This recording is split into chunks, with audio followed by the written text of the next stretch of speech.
And there he is, and the whole world of wrestling knows that he's bad to the bone. I'm talking about Bob Armstrong, the Bullet.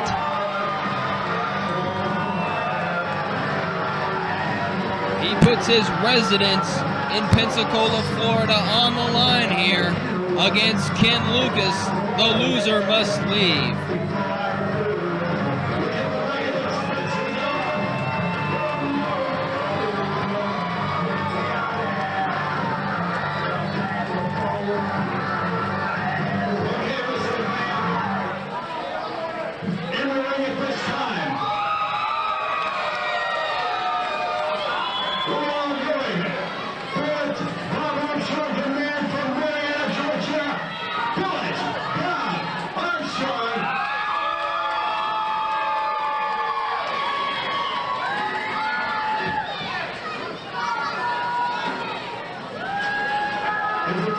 Fans has been a true legend in the sport of professional wrestling since 1970.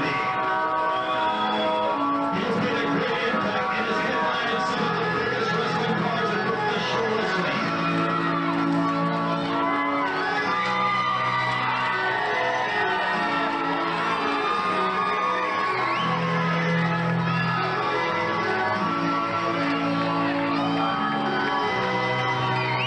The master of the sleeper is entering the ring. I'm talking about the living legend, Ken Lucas.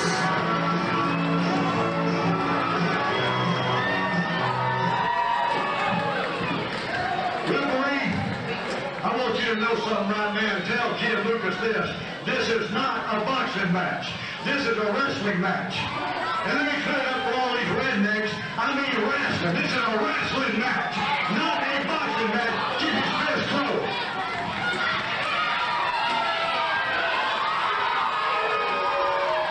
Bob Armstrong making reference to the fact that this is a wrestling match, not a boxing match.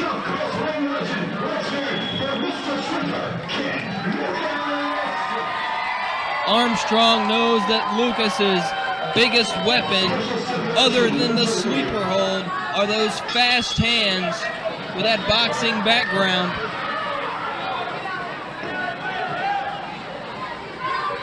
And yes, I called Ken Lucas the master of the sleeper hold, because after that sleeper match last month on our last card here at All Pro Championship Wrestling, where Bob Armstrong used that illegal foreign object, I just lost all respect for the man.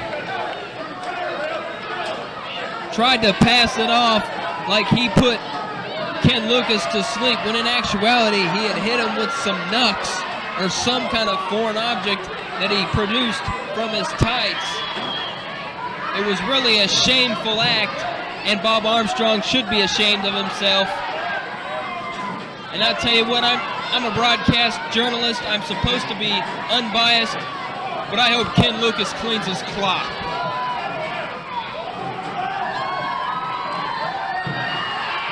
And you saw Armstrong there pull the hair.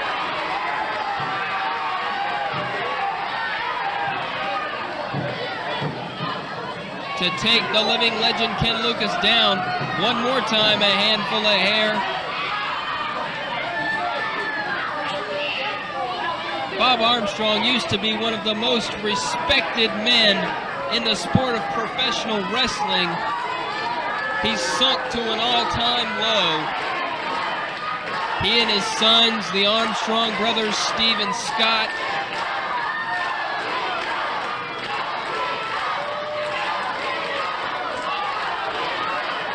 the first family of professional wrestling has gone straight down the toilet. And yeah, I said it. You heard it here first from Philip J. Farrow.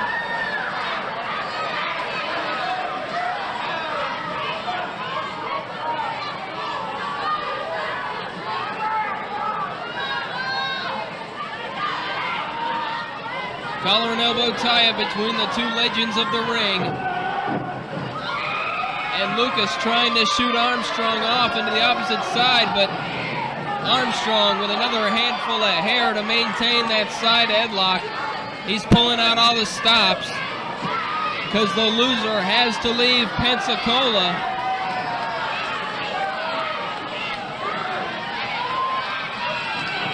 I know that the city of Pensacola, Florida means a lot to both men. They both have a rich history in this city. Neither one of them wants to give that up. And there you see Bob Armstrong, who just jacked the jaw of Ken Lucas, and he did it once again. Earlier on, he was stating that it was a wrestling match, not a boxing match. What a hypocrite. There's a big chop right to the chest. Another chop. You could hear that one across the building. Straight right hand to the face. Hey, Bob, this is a wrestling match. All the heck with it. Reversal of the Irish whip and a right hand by Lucas. He's going to beat Bullet Bob at his own game. Irish whip once again. Locks in the sleeper. This is going to be it. Good night, Bob Armstrong, and we'll see ya.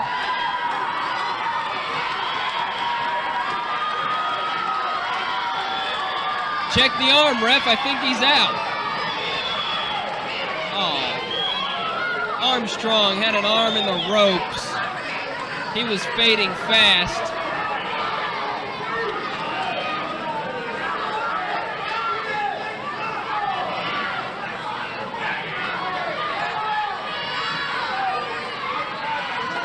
Come on, Ken, get in there and kick his teeth in. Side headlock and a right hand. Wait a minute, abdominal stretch now applied by the living legend Ken Lucas. He's going for the submission. He's got it in the center of the ring. Nowhere to go for the Bullet Bob Armstrong right here. Rakes the eyes to get out of that predicament. Another shortcut by Bullet Bob. There's a kick to the hamstring. Another big knife edge chop. 5 minutes have elapsed in the match. And once again, cranking away with those right hands. The living legend Ken Lucas moves into the corner. Another right. He's wheeling and dealing. Bullet Bob just nailed referee Jimmy McGuire in the back of the head. He used the ropes to pin the living legend Ken Lucas. He gets away with another one. This is ridiculous. This can't happen. If I have to go down there myself and tell Jimmy McGuire, slap him in the face and tell him what happened, I'll do it.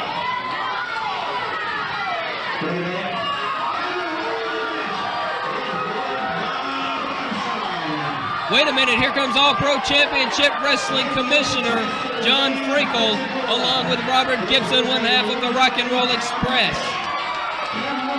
And Frankel is straightening McGuire out right here. He's telling Jimmy what's what. Ken Lucas is beside himself.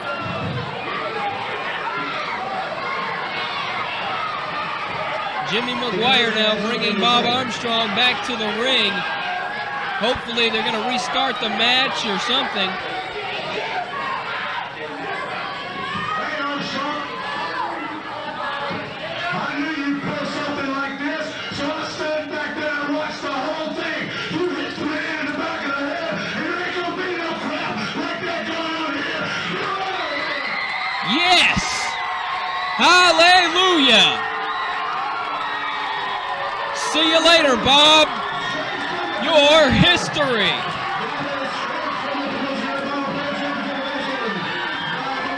Frankel reversing the decision. He's disqualified Bob Armstrong for striking the official. And he's out of here.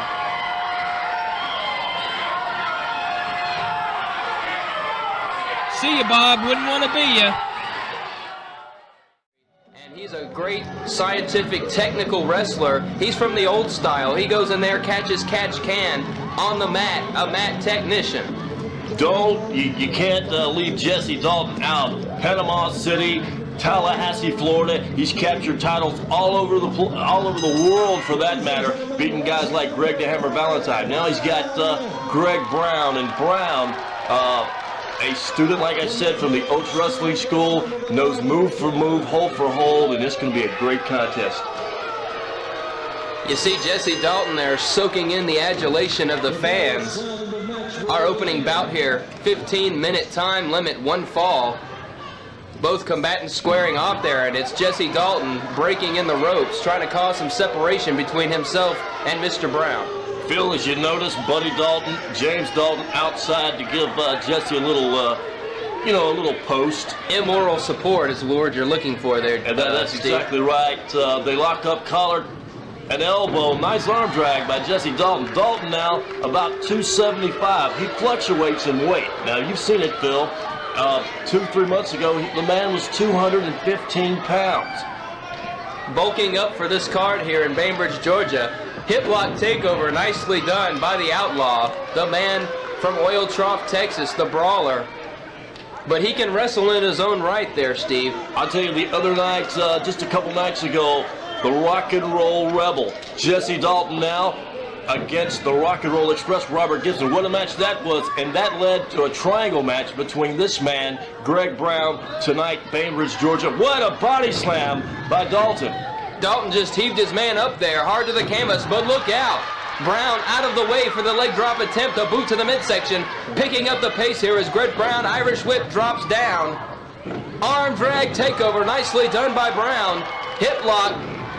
Down to the canvas, hard goes Jesse Dalton. A scoop and a full body slam.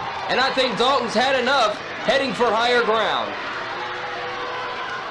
He rolls out on the floor, back to, Buddy Dalton, and James Dalton's out there to give him a little support. And he's going to need it, man. I tell you what, Greg Brown's on his toes tonight. This is his hometown. Atlanta, Georgia, Columbus, Bainbridge. This is his territory. The Dalton rides in like the big cowboy he is. But he's going to have a fight on his hands with Greg. And Jesse Dalton there complaining about a pull of the jeans. I didn't see that from our vantage point, Steve. The official there, the son of the legendary Dick Dunn, Richard Dunn, putting the count on the Outlaw Jesse Dalton, who re-enters the squared circle now and bringing to the official's attention an attempted pull of the tie to the jeans there by Dalton. Greg Brown, of course, denying it, telling Dunn to ask the crowd here at ringside. As I was saying earlier, Phil, you kind of, in the closing of that match, that triangle match with Brown, Robert Gibson, and Jesse Dalton, what was the outcome of that match? Well, I believe it was Dalton there with the foreign object. Wait a second, it looks like he's got something behind his back now, for that matter. Threatening Greg Brown there, the official steps in. Dalton with that foreign object hidden behind his back there. And Greg Brown calling it to the attention of the official, but wait a second, and now Jesse doesn't have it. There might have been a little handoff off the camera there to one of the two men on the outside, one of the Daltons. Dunn now checking Dalton. Richard Dunn, a fine official from the Gulf Coast Wrestling, Continental Wrestling. He's been around for years. And what a referee to control things, in a match like this. You got to be on your toes. Look out, side headlock by Greg Brown. Standing side headlock applied by Brown, trying to slow the pace of the match down to a scientific technical match. Dalton shoots him off a big tackle. Down goes Dalton, drops down. Look at the way Brown floated over there and got the side headlock takeover. Nicely done. What a match. We still got plenty more, Phil, coming your way. Axe, Smash of Demolition. They're going to be here. The legendary Don Fargo, Boogie Woogie Man, Jimmy Valiant, and much, much more. The ladies will be here tonight. What a pleasure and treat that's going to be for the wrestling fans. Don't forget the living legend Ken Lucas, master of the sleeper hold. Also our big main event, the Black Sheep, Too Sweet Danny Rowland and Bobby Dahl, taking on the legendary Rock and Roll Express, consisting of Robert Gibson and his nephew Jason Gibson. Oh, what a match that's going to be. These guys have tied up in Music City Wrestling. These guys have tied up in Mid-South Wrestling, All Pro Wrestling, all over the states. Tonight, it's going to come to a head. Bainbridge, Georgia, here at the Coliseum. Standing side headlock once again, but Dalton backs Brown in the corner as Dunn trying to break things up. Look out, a big shoulder block right into the midsection. Hard left hands by the Texas Southpaw. Hard knife-edge chop right to the pectoral region there of Greg Brown. And it's Dalton now taking over with those brawling tactics. Another hard left and threatens the official there. Dunn there taking charge. Blatant chokehold right in front of the referee. Richard Dunn calling for the break there as Greg Brown gasping for oxygen. I believe Dalton's a little upset. You know, he lost that national title at All Pro Wrestling a few weeks back. He's taking it out on Brown here, as you can see. You know, Dalton, by any means necessary to win a match, he'll pull it all out, pull all the stops out, and go to whatever it takes to be that champion. You got that right, Steve. I've seen him use a lot of those dirty tactics. Like we were saying, the foreign objects. I've seen him double teaming with his men on the outside. Of course, the Dirty Dalton gang. And right now it's Jesse Dalton, the outlaw, in control, who's a great wrestler in his own right. He's a great technical athlete. You see he locks his man in there, front face lock for the vertical suplex. But it looks like Greg Brown has it blocked. Look out! Brown with that standing suplex. And the crowd here in Bainbridge goes wild.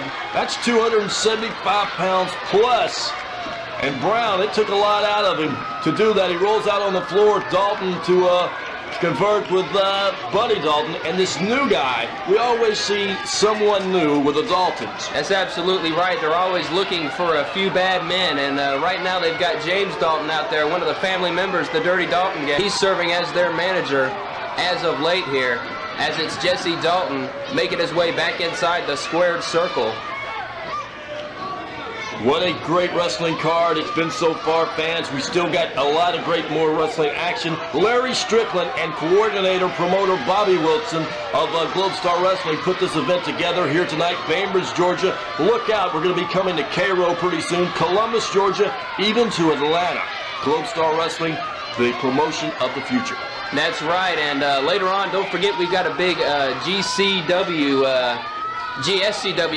Globe Star Championship Wrestling title match between the Real Deal Randy Steele and the Dark Mage. Randy Steele, the current Globe Star champion, going to be defending that title.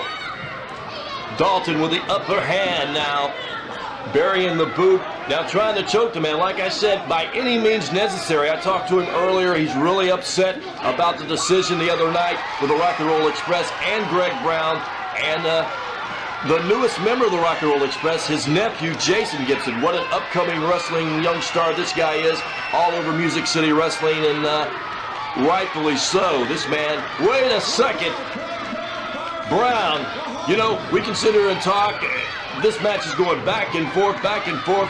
Greg Brown, a hometown favorite here in Georgia.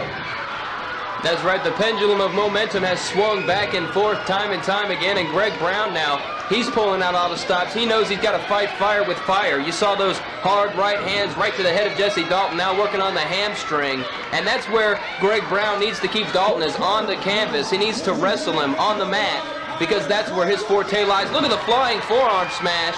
Down goes Jesse Dalton. And it's Greg Brown now setting up, drops the elbow, but the pool is empty. Nobody home. Jesse Dalton, the outlaw, had the presence of mind to move out of the way. Nobody home on that. Dalton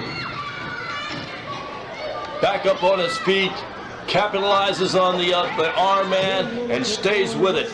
That's one thing about Jesse. He's going to try to wear his man down any way he can. And right there on that shoulder, I know the Lightning Kid and the Highlander, we can talk about the upcoming stars. Certainly, we need to talk about the upcoming stars because we're going to see them here shortly. That's right, it's going to be prime time in a cruiserweight class match, taking on the Lightning Kid, Jerry Reiner, one of the top cruiserweights in the independent circuit today. But right here, we've got a great opening bout as it's Jesse Dalton actually using some wrestling skill now with the armbar. A little outside interference earlier on from Buddy Dalton for extra leverage. But for the most part, Jesse's been wrestling here in the past few minutes. But look at this, from the outside, Buddy Dalton getting his licks in there, behind the official's back, of course. Buddy Dalton now, he's been with Jesse for years and years. Columbus, Georgia, on December I believe it was December the 12th. We were in Columbus, Georgia, rather. Man, I'm so excited, I just can't hide it. The Daltons against the Armstrongs. Now, Buddy Dalton not on the wrestling card tonight as a wrestler, but as a manager to assist Jesse Dalton. But victorious was the Armstrongs, and you know, people don't. they don't forget the little things like that, Phil. Oh, of course. You know, the long storied history between Scott and Steve, the Armstrong brothers, and the Texas Outlaws. There's no doubt about it. Nice knee lift there by Greg Brown as he once again takes control over the outlaw Jesse Dalton in this great opening bout. 15-minute time limit, and these two men have been going for quite some time now. Hot and heavy. Here's an Irish whip now to the opposite side from Greg Brown. Back body drop. Did you see the torque there as Jesse Dalton landed right on his keister? Floats over for the cover, does Greg Brown. Gets a 2 count. And now applying a reverse chin lock. And like I said before, Steve, this is where Greg Brown needs to keep his man on the canvas. Exactly right. There's the Oates family tradition right there. A technical wrestler is Jerry and Ted Oates. If you ever watch professional wrestling, other than the promotion in your own hometown, the independent wrestling is where it's at, Phil, as you will see in these videos that the Independent Wrestling Classic has to offer. I mean, videos that you won't see anywhere else, like the Armstrongs, like Norvell Austin, the Junkyard Dog, and the list goes on and on. They are available. Getting tongue-tied. They are available at at wrestling cost, and you can pick them up. That's right. Anywhere. You know? Independent Wrestling Classics is where it's at today on the independent circuit. You saw Jesse Dalton go downstairs there illegally on Greg Brown. A count of 2 there. Jesse Dalton back in control now, in the driver's seat. A little shove there for the official, showing some disdain. And once again, Richard Dunn threatening to disqualify Jesse Dalton and raise the hand of Greg Brown. But what this is doing is giving Greg Brown a breather, a chance to recuperate. And now it's Greg Brown pulling out all the stops, like I said earlier, with his boot across the larynx of Jesse Dalton, right in front of James Dalton. Phil, what would you do in the situation that Richard's in? What would the Lightning Kid and the Highlander do? You know, you got to think about that. This man's, he's supposed to be in control of the match. You know, he stars and stripes, and he calls the match. But I'll tell you what, you're in there with these two guys, and it gets hectic sometimes. Oh, well, all hell's breaking loose. There's no doubt about it. He's got his hands full. There's too many men on the outside. I've always been a proponent of not allowing the manager should stay back in the dressing room. There's a big left hand with that foreign object. The handoff there to James Dalton. The cover is made. Lateral press. There's a count of 3. I got to tell you, justice was not served in this opening bout here in Globe Star Wrestling as Jesse Dalton steals a win. Getting set to enter the ring and square off against the 37-year ring veteran. Your official for this contest is going to be Carl Roach.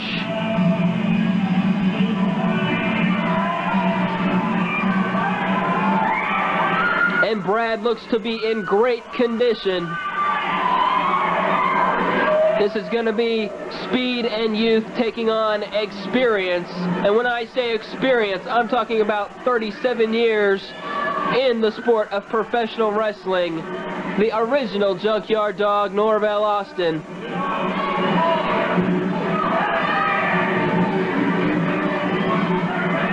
Nothing but the top talent here in Southern States Championship Wrestling.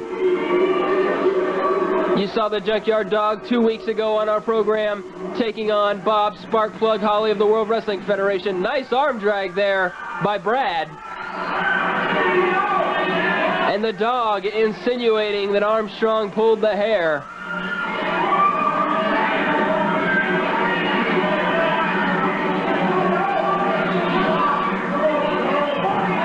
I'll tell you, Austin's been out of wrestling for a couple of years, but he has not lost a step. He still knows that squared circle like the back of his hand. Side headlock applied now by Brad Armstrong.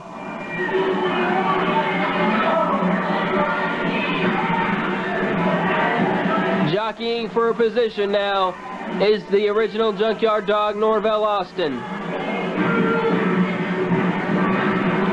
Armstrong refusing to let go of the headlock. Big, powerful arms of Brad Armstrong. Norvell shoots him off. Big tackle. Down goes Austin. Drop down. Reversal of the hip toss attempts. Norvell stopping the momentum once again. Calling the official over, and this time I think he's claiming a pull of the tights. Brad Armstrong just a total package in that ring. He's got the speed, the strength, the skill. He's got it all. But then again, he is an Armstrong. He's got it in his genes. The son of the Bullet Bob Armstrong.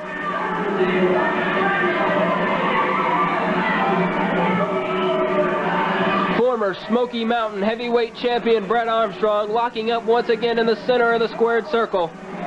Side headlock applied now once again. Sticking to the basics is Brad, and that's a good way to avoid mistakes in the ring, because you don't want to make a mistake against a man like Norvell Austin, because he will capitalize. Austin looked like he was going for the hair there. A good official here, Carl Roach, went back there to check things out. But as you saw in our first contest, even a great referee doesn't catch everything. The superstar there stealing a win over the Lightning Kid Jerry Reiner, and I know that was a disappointing loss for the young man. Top wrist lock applied, and it looked like he might have got a handful of hair there, pulling Armstrong down. Roach there asking him. And of course Norvell denying it. Then again, what's he gonna say? Yeah, I pulled his hair, ref. Here, let me break the hold. That'll be the day. Brad now trying to fight his way up. Austin knows exactly how to apply each and every wrestling hold to its peak efficiency. That's what that experience gives you. Working on the shoulder and the elbow joint now with this arm bar. And when a man like Norvell Austin puts an arm bar on you, it's not just a wear down hold. It's not just a hold to try to wear down your opponent and sap his strength. It's practically a submission hold. Crisscross here. Drop down by Armstrong. Step over by Austin. Big hip toss there. And Armstrong waiting for his man. Nails him with an arm drag. And now it's Armstrong once again in the driver's seat.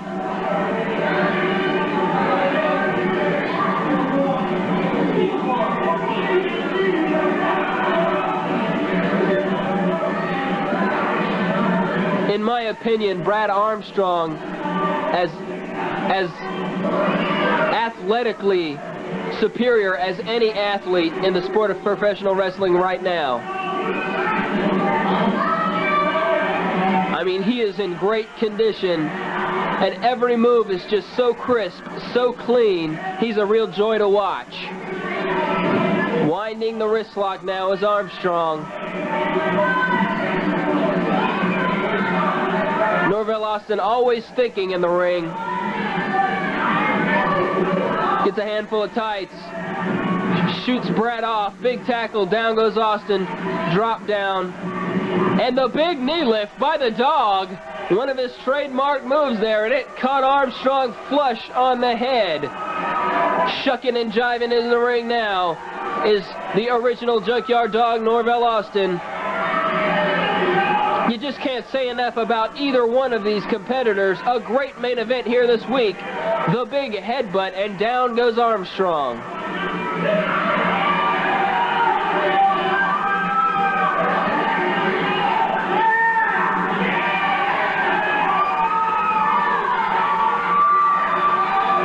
Double axe handle smash to the shoulder blades there. And Norvell firmly in the driver's seat now. Big knee lift. Armstrong checking his teeth there. That one caught him flush in the face. And Norvell Austin loves to holler at the crowd. He loves to get a reaction out of the ringside fans. Clubbing fist to the jaw there.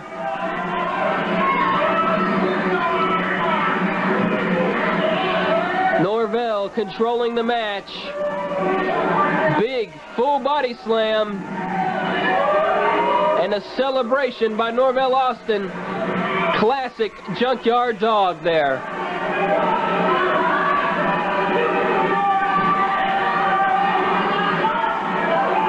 Armstrong's going to have to capitalize on a mistake by Austin here because Norvell is not going to give up control easily. When a veteran like Norvell Austin gets in command, it's very hard to rally a comeback. It's going to take small package. That was a 3 count. It's over. What a surprise there. It ended quickly, and the winner of the match is going to be Bad Brad Armstrong. The winner of this match gets a shot at Cyrus LeVay's Dirty South Pro Wrestling Heavyweight Championship. It is no disqualification. It is false count anyway, so follow the warning of Mr. Kurt Diamond and keep an eye on these guys. They're monsters. But what I want to do, I want to make sure this is completely fair. I want no outside interference from anybody. So I talked to one of the guys in the back. He's going to kind of keep an eye on things. Ladies and gentlemen, from Opp, Alabama, my special ringside enforcer, Cornbread. You heard it right out of the horse's mouth there, fans. The Director of Wrestling Operations, Kyle Sasso, appointing Cornbread. Don't let anybody from the back interfere. I want a clear-cut winner. Cornbread, everybody. Special ringside enforcer, the man from Opp, Alabama, with a little hug there for the Director of Wrestling Operations. Nick Vortex not too happy about that decision, it seems. Wait a second, attacking before the bell, Vortex.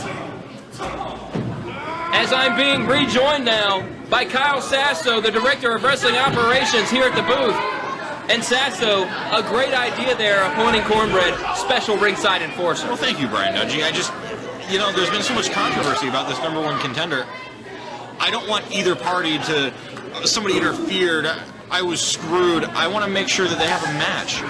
Even though it is no disqualification, falls count anywhere. I mean, there's a lot of hatred going into this match, too. These guys just don't like each other. And I would hate for Jerry or Nick Vortex to say, hey, why don't you come in and help me out a little bit? I figure a guy I can trust, Cornbread, is going to keep an eye on things for me. And Reiner with a cover there after the short drop kick. Flurry of offense there from Mr. Electricity. And right now, Nick Vortex escaping to the arena floor. However, if he so chose, Mr. Electricity could follow him right out there and go for a cover. Jerry is a 15-year ring veteran, and I said ring veteran. Jerry's not really accustomed to working these kind of matches. Vortex has a little bit of history in it, but he's more comfortable working in the ring too. But to get the better of Jerry wrestling-wise, probably wants to do it outside. Jerry not taking the bait. That's an excellent point there. Mr. Electricity now getting the fans at ringside here in Bruton, Alabama at the National Guard Armory for Dirty South Pro Wrestling into the match here. That is one advantage that Reiner has. The fans are on his side here, and that could help. They can get him out of a slump. It's the 12th man, they say in football. Nick Vortex now with the arm wringer, taking control. Going to the hammerlock now. Reiner looking for an escape. Quick reversal there. Switches to the standing side headlock. Going back to the hammerlock, drop toe hold. Nice wrestling shown here by the veteran, Mr. Electricity. Took the future icon by surprise. He's got him grounded now. Jerry is dictating the pace of this match.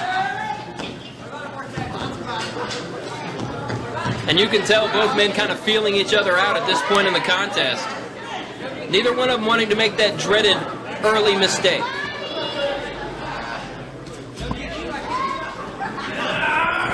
Hard into the buckle goes the back of Reiner. Shoulder block right to the midsection from Nick Vortex. Fires his man in. Reversal of the Irish whip. Reiner with a clothesline. Looks like he's going for that standing bulldog. Boom, dropped him over the knee. Backbreaker to the lower lumbar region. Vortex off the ropes, dropping the elbow, a la the Great Muta. You got to think, Vortex probably scouted that bulldog. These guys have wrestled each other up and down the coast. They know each other. They know each other's offense. Interesting to point out here, choking blatantly right in front of the official is Nick Vortex, but there's no disqualification in this match. There's very little that Archie Brooks can do about it. You're right, there is no disqualification. That is a shortcut, although you cannot be penalized for your shortcuts in this match. Head of steam and a running kick there to the face, showing the effects on Jerry Reiner. Hard forearm shots right to the side of the head, and a jumping enziguri kick. Right now, the Future Icon has this match well in hand. Fans getting out of the way, smart on their part.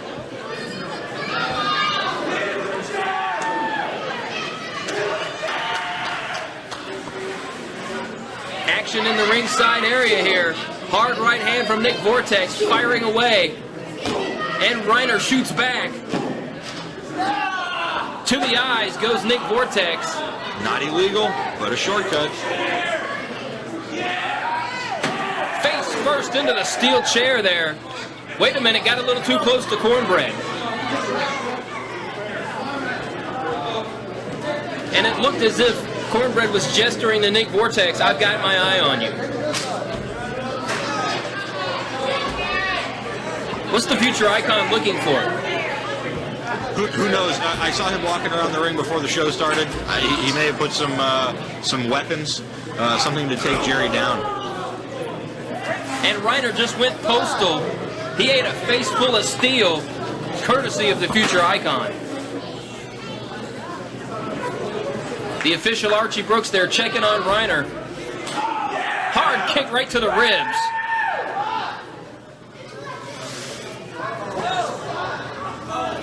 So you got a sign? Was that a road sign? It looked like some sort of road sign. He's got it right in the middle of the ring. Reiner blocks the shot. Look out, DDT right on that road sign. Yeah, that kind of backfired. Reiner, though, not quick to capitalize.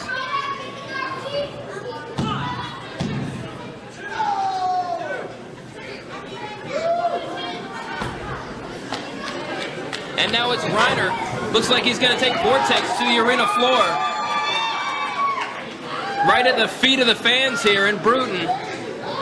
And it looks like Reiner's looking for some sort of weapon underneath the ring. I think he got a road sign himself. And the fans in Bruton are eating it up. They do not like the Future Icon.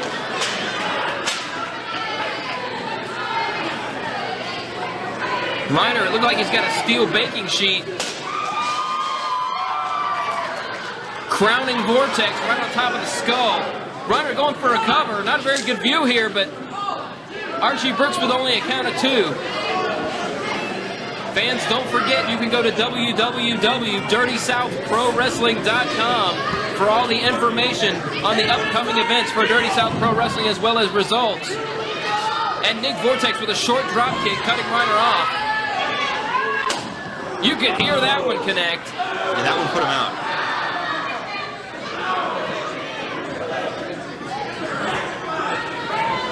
It's been a great card from top to bottom. Vortex now with the bottom of his foot right on Reiner's face. Could be going for that face wash. Boom! Oh, and did it ever connect? He's going for another one. Good grief! Face wash squared there. Does Reiner even still have a face?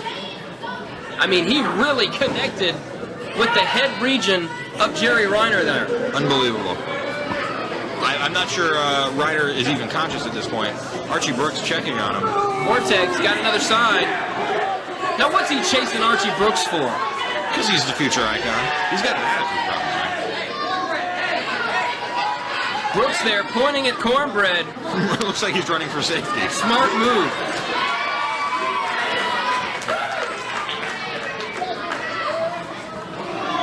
Hard kick to the back of the thigh, it looked like there. Vortex picking his man up. Short punch right to the forehead. Delivering the punishment now. The Future Icon with a kick right to the face.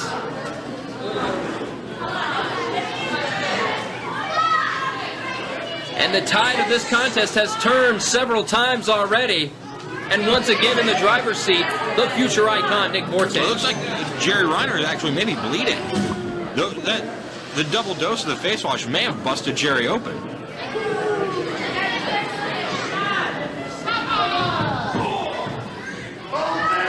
A spear out of the corner. Things are not looking good for Reiner at this point. Jerry Reiner's body deflecting off of Nick Vortex with all that momentum. And I think you're right. I think Reiner's busted wide open. It's hard to tell from our vantage point. Here's a cover. Looks like Reiner's trying to get the blood out of his eyes.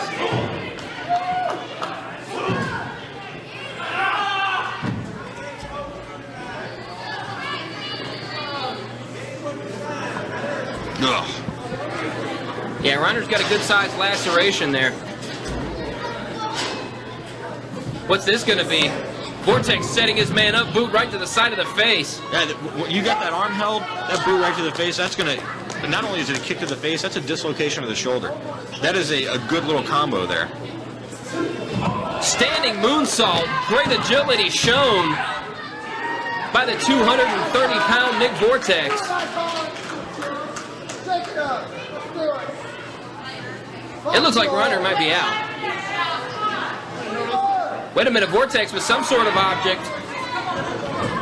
Looked like a piece of rope or string. He's putting it right across Reiner's throat. Again, legal. Archie Brooks saying, hey, man, that's, this is #1 contender match. You might not want to be taking these shortcuts, but Vortex likes to take them. Hard kick to the face there from Reiner. And a lariat taking the bigger man to the canvas. Last-ditch effort here from Jerry Reiner to try to get back in this matchup. Trying to rally the fans behind him. He's got another one of those baking sheets.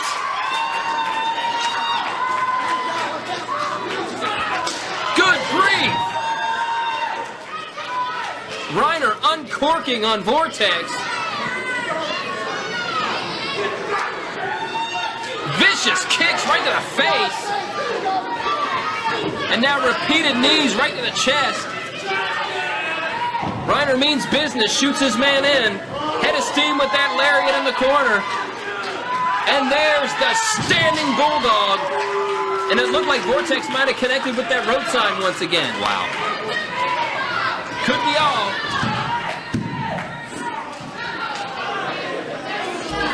I'm pretty sure Future Icon's going on instinct at this point. A rapid succession of that much offense from Reiner is definitely going to put Nick out on his toes. I mean, he's just completely going on instinct, I believe. Reiner shoots his man and the flying lariat. Shades of Reiner's hero growing up, Barry Windham from Texas. Short leg drop. Not a great cover there from Reiner, only could throw one arm over, but both men very fatigued by this point in the match. Very, very physical match. Not only do you have to worry about the moves that are going to have to be in the ring, but obviously the moves outside, and the weapons, the concrete floor, just the fact that it's unsafe out there. The knees of Nick Vortex connecting to the lungs of Jerry Reiner there, knocking all of the breath out of his body. Good defensive maneuver there for Nick Vortex to cause some separation. Looks like he's going for a trash can here. Again, legal. And those cans here at the National Guard Armory, heavy duty. Oh, he's going to kill him. Look out, nobody home. Reiner with the presence of mind to move out of the way. He just super kicked that trash can right out of the hands of the future icon. It's a toss-up now, anybody's match. Low drop kick. Jerry's got to do something big. Wait a minute. He put his opponent right in the garbage. Good grief, wow. Shining Wizard. Ringing the bell of the future icon. Jerry's not covering him. He's calling for one more. This might be a mistake, I don't know. Mr. Electricity is calling for one more. This is going to be one of those make or break instances. If he hits this, he could very well win the match. Unable to mount any defense there. Vortex out on his back. There's the cover and the count, and it's over. Ladies and gentlemen, we have a definitive #1 contender here in Dirty South Pro Wrestling. Mr. Omega Cyrus, what happened? Wait a second, it's the champion, Cyrus LeVay, hitting the ring. Cornbread's down. I saw a steel chair. We didn't get to see what happened, but Wait. Cornbread is on his back. Hold on a second. Hold on, I got it. Excuse me one sec. Yeah, get out there. Our director of wrestling operations, Kyle Sasso, is making his way to ringside. Cornbread hitting the ring now. Vortex and LeVay fleeing to the arena floor. This is like the third time I'm out here. Like, people are tired of seeing me. Jerry Reiner, congratulations on your number 1 contender. But let's hear from Jerry. There's your winner. However, there is something else to tell. In 2 weeks, on February 17th, we will have a main event tag match. Mr. Omega, Cyrus LeVay, your champion and the future icon Nick Vortex against Mr. Electricity, Jerry Reiner, and Cornbread.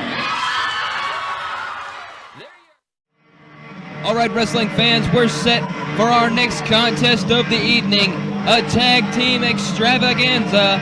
As the man you see walking down the aisle to the ring right now, Marvelous Marcel Pringle from Mobile, Alabama, along with his tag team partner, the Hollywood Hustler Bobby Dahl, to take on the Carolina Kid in his second appearance on the card, and his partner, the Alaskan Wolfman from Smoky Mountain Wrestling.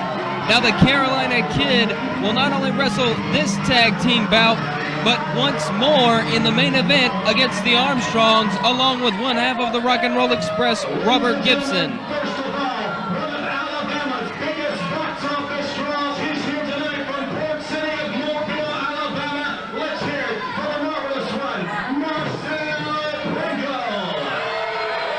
Look at Pringle strut there.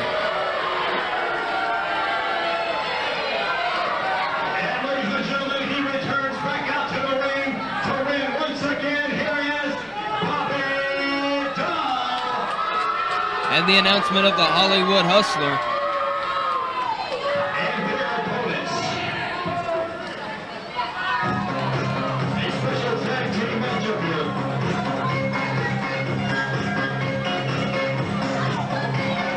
Their opponents are going to be the Carolina Kid, a rising, upcoming star in the sport of professional wrestling, and his tag team partner, a veteran of the Mat Wars, the Alaskan Wolfman from Smoky Mountain Wrestling.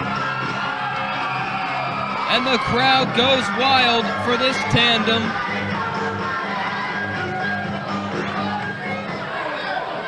The Wolfman swinging that axe, that hatchet. From Fairbanks, Alaska. He weighs 240 pounds. He is former Smoky Mountain heavyweight wrestling champion. Let's give it up for the Alaskan Wolfman.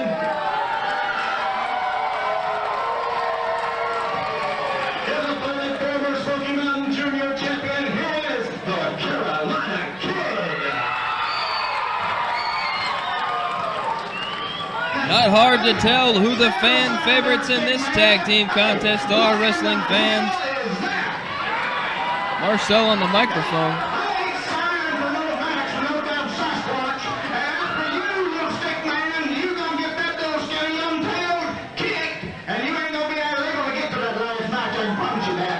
And I would like everybody in here that if you would please sit down and shut your big mouth and let us get it back. We're at our best.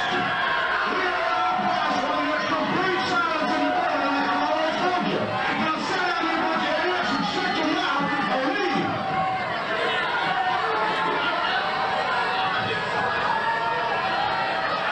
Oh great, now Dahl's got the microphone. You bunch of flukes, look, the last match I was here.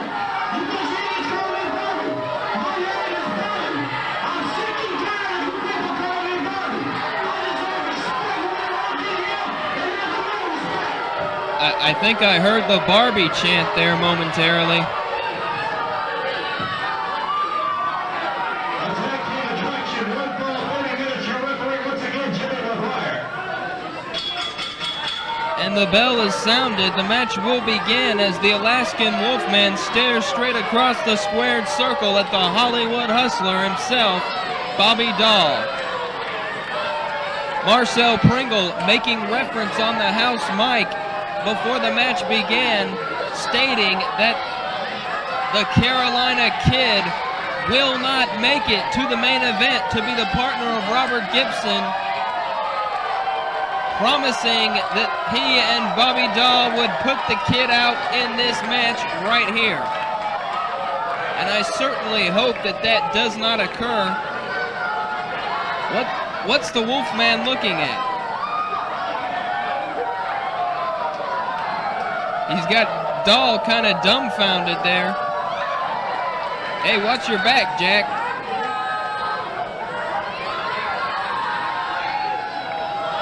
In these tag team matches, you have to have eyes in the back of your head. There's a collar and elbow tie up in the center of the ring. Both men jockeying for position. The Wolfman backs Dahl to the corner buckle. A clean break. And a howl.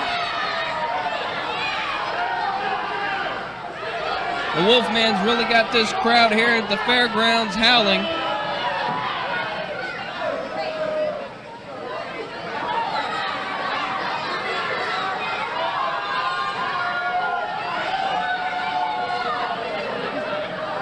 This Alaskan Wolfman's just a little bit off. I don't think he's playing with a full deck, but nonetheless, he can get it done in the squared circle. Dahl there talking to his associate Marcel Pringle, making reference to the Alaskan Wolfman, saying that he's not all there perhaps. Collar and elbow tie up once again. And Dahl is backed into his own corner now.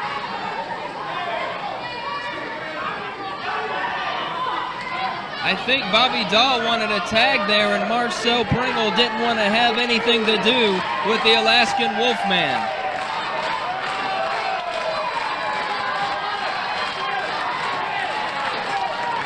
This crowd here at the Pensacola Fairgrounds really getting into the action as Marcel Pringle steps into the ring legally.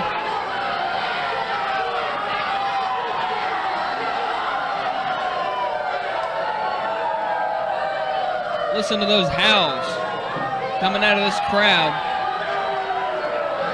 Jimmy McGuire getting involved. And Marcel Pringle scoots out of the ring underneath the bottom rope.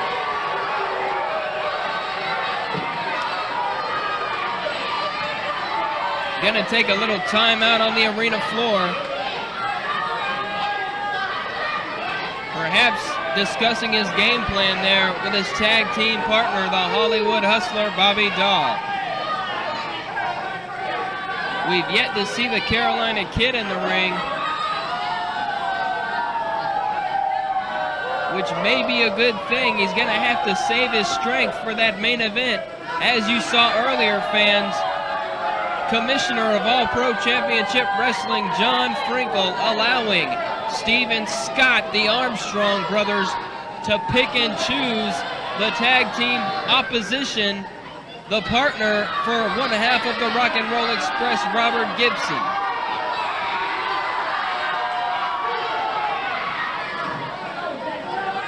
And of course, they picked the smallest man. I guess they figure he'll put up the least opposition, not to mention the fact that he's already had a singles match at the beginning of the night. Now he's having this tag team match, and then he'll have to come back and wrestle a third time. Greco-Roman knuckle lock there. Test of strength, and it looks like the Alaskan Wolfman stomping on the fingers of Marcel Pringle. Man, that's gotta hurt. A great crowd here at the fairgrounds. They really love their wrestling here in Pensacola, Florida.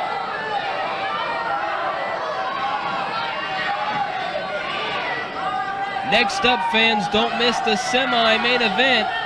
In itself could be a main event anywhere in the country. Talking about the living legend Ken Lucas taking on the Bullet, Bob Armstrong. Loser leaves Pensacola for good. Collar and elbow tie-up between Marvelous Marcel Pringle and the Alaskan Wolfman. They're rolling along the ropes there. Marcel goes for a big right, blocked, and a return shot from the Alaskan Wolfman sends Marcel to one knee.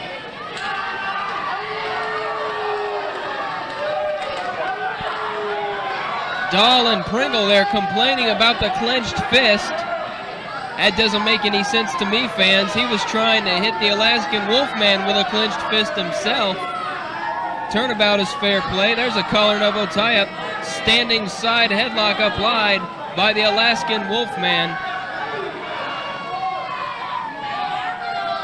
Marcel trying to reverse to a top wrist lock, but doesn't quite have the vertical base there.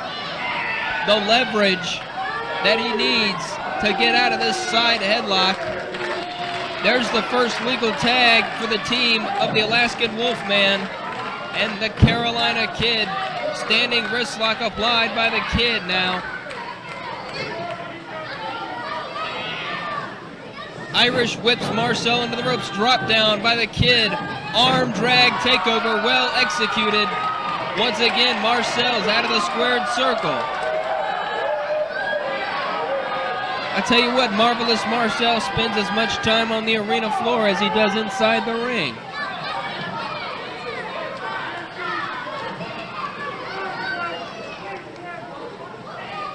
Wrist lock once again applied now by the Carolina Kid. There's the legal tag to the Alaskan Wolfman, his tag team partner from the second rope.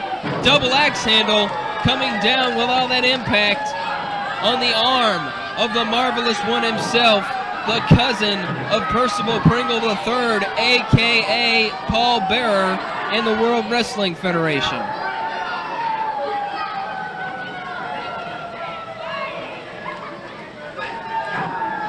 Winding that wrist lock, but a rake of the eyes, that'll stop a bull elephant. Slams the head of the Alaskan Wolfman into the opposite turnbuckle. Straight right hand to the chin, and another. Make it a trifecta by the Marvelous One. A stomp to the midsection. There's a tag on the side of Dahl and Pringle. And Bobby Dahl just hammering away and snaps the throat of the Alaskan Wolfman off the top rope. Bobby Dahl now legal in the ring. And I'll tell you what, this guy's got as much talent as anyone in this sport today. The potential for this man is just unlimited, but he's not going to get the pin on the Alaskan Wolfman with one foot. Front face lock now applied by Dahl. This is a hold that Bobby Dahl, over the years, I've noticed he likes to use to wear his opponents down and take a breather himself. He likes to get a choke in on the side, as he's doing right now. But Jimmy McGuire, I think the veteran official that he is wise to Dahl. Dahl now trying to coax the Carolina Kid into the ring, and it works. Pringle's doing the damage behind the official's back. Little altercation between Dahl and the Kid, and the official needs to get the Carolina Kid out of the ring. He's not the legal man. He's letting his emotions carry him away here, and allowing a double team in the corner of the Hollywood Hustler Bobby Dahl and the Marvelous One himself, Marcel Pringle. Dahl exposing the rib area for his partner Marcel, who booted him right in the ribs, and now is taken over on the Alaskan Wolfman. Follows him into his own corner with a big boot. He's going to try to take on both partners, it looked like. Bad move by Marcel. He needed to cut the ring off. Double chop to the trapezius area of Marcel Pringle.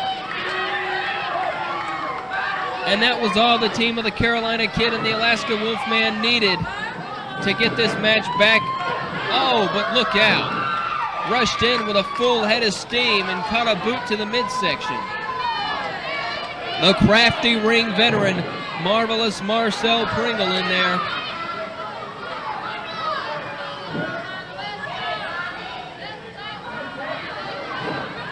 Smashing the forehead of the Carolina Kid into the top turnbuckle. Dahl now on the top rope. Bulldogs the Kid to the canvas, and this is going to be all if he goes for the cover. but instead he chooses to badmouth the Carolina Kid, the bad attitude of Bobby Dahl, the Hollywood Hustler. Look at the Carolina Kid fighting back. He's on top with rights and lefts, hammering away at the head of Bobby Dahl. Dahl turns him over. It's turned into a schoolyard fist fight right here. Dahl now locks his man in. Well executed vertical suplex.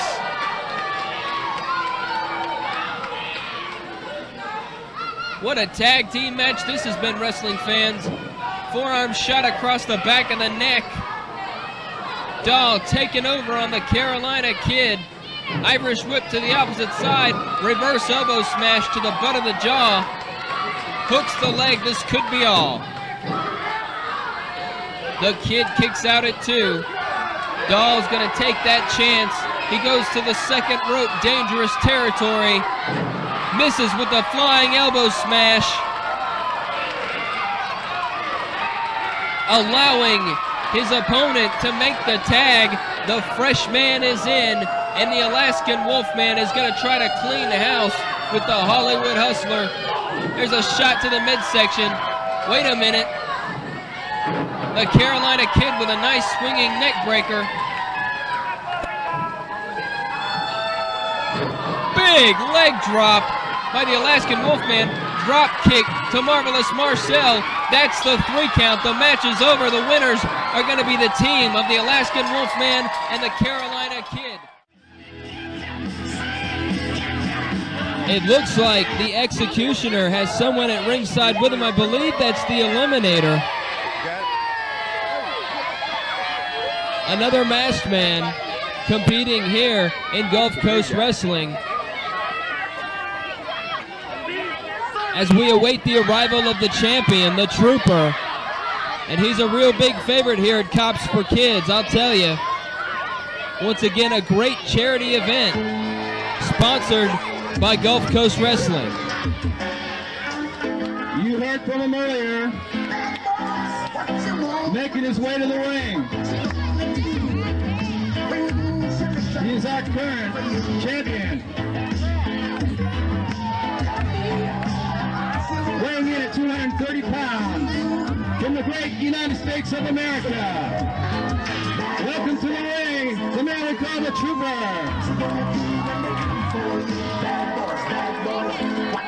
And here he comes. He stands for law and order in professional wrestling. A big fan favorite here in Panama City, Florida, the Trooper.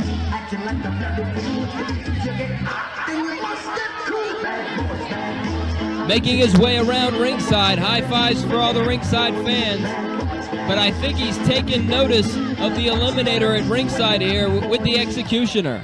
Hey, this man don't belong out here, the Eliminator. I would agree with that. My matches and stuff, huh? This is a very important match right here for me today.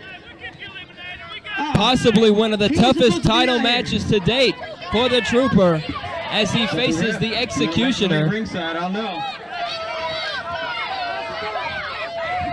Referee, in the dressing room, I showed you this man's manager license. It's a temporary one-day license. Apparently, He has every right the Eliminator does have to a be there by manager's side. license. I've been informed.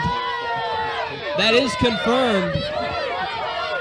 So he will be allowed to stay at ringside with the Executioner. Loud. All right, give us a bell.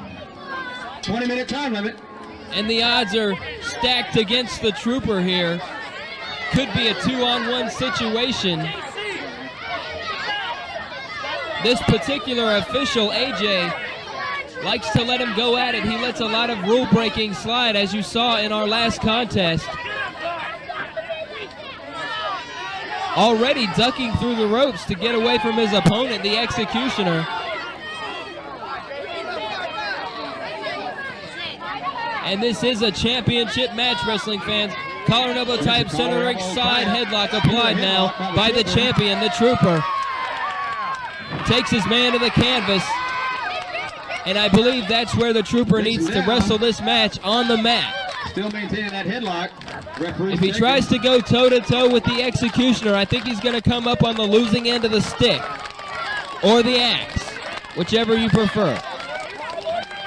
Sorry, fans, I had to say it. Nice head scissor reversal here. Good wrestling shown by the Executioner, the masked man. But making his way out of the hold there was the Trooper. Trooper kicks out of it.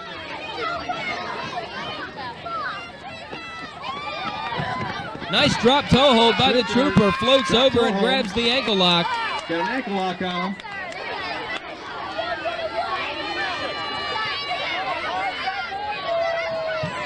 Lateral press cover hooks the far leg, but only a count of 2. Only 2 count.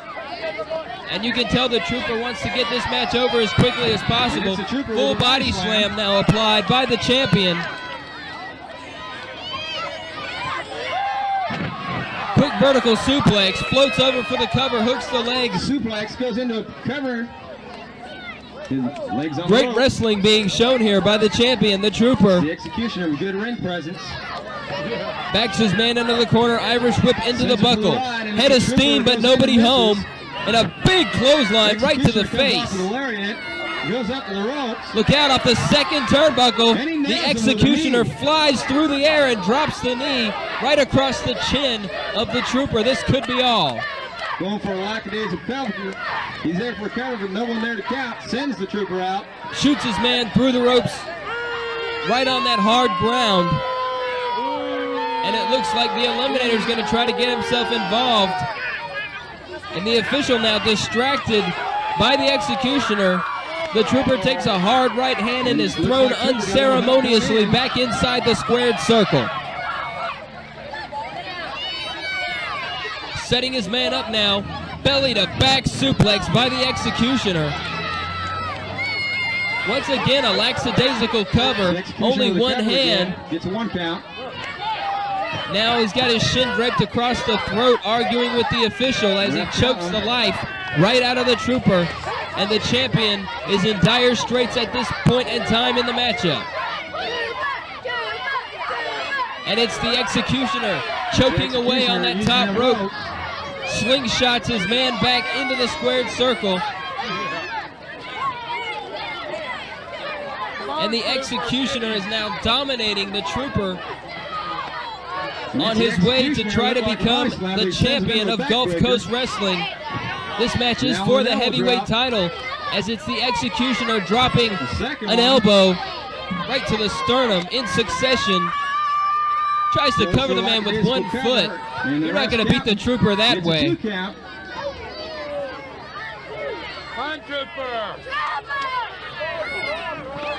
Shot to the midsection there by the Trooper. Temporarily stuns the Executioner. Knife edge chops right across the chest as he tries to mount the comeback. Snapmare takeover. And the crowd getting behind the Trooper. Full body slam. Signaling to the crowd, hits the ropes for momentum, but look out, the Eliminator tripped him up. Ring apron or something. Interference by the Eliminator there. The flying cross chop. That's the coup de grace. Look out, the feet are on the ropes.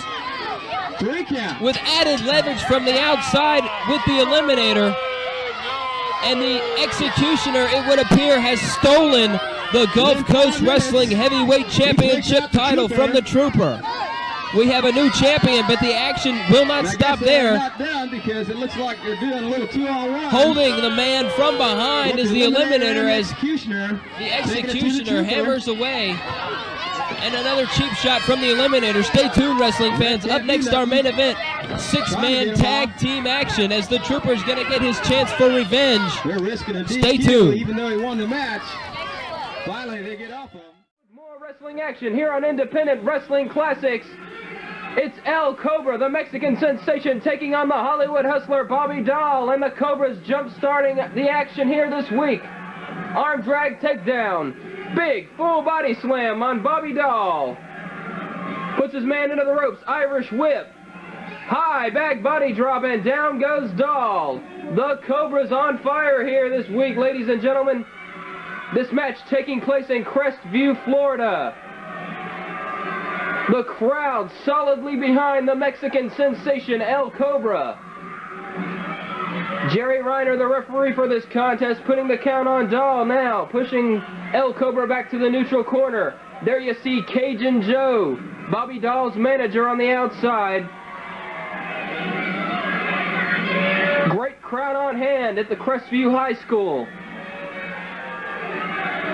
Meeting of the minds on the outside of the ring between the Hollywood Hustler, Bobby Dahl, and Cajun Joe, as the Cobra awaits the arrival of his opponent. Wait a minute! Over the top rope, flying body press. He couldn't wait. Snap mirrors him on the floor. El Cobra using those high-flying tactics, taking over on his opponent. Reverse chinlock applied, takes Dahl over to the mat. Bearing down with all the weight and the pressure on the neck of the Hollywood Hustler. Bad boy Bobby Dahl.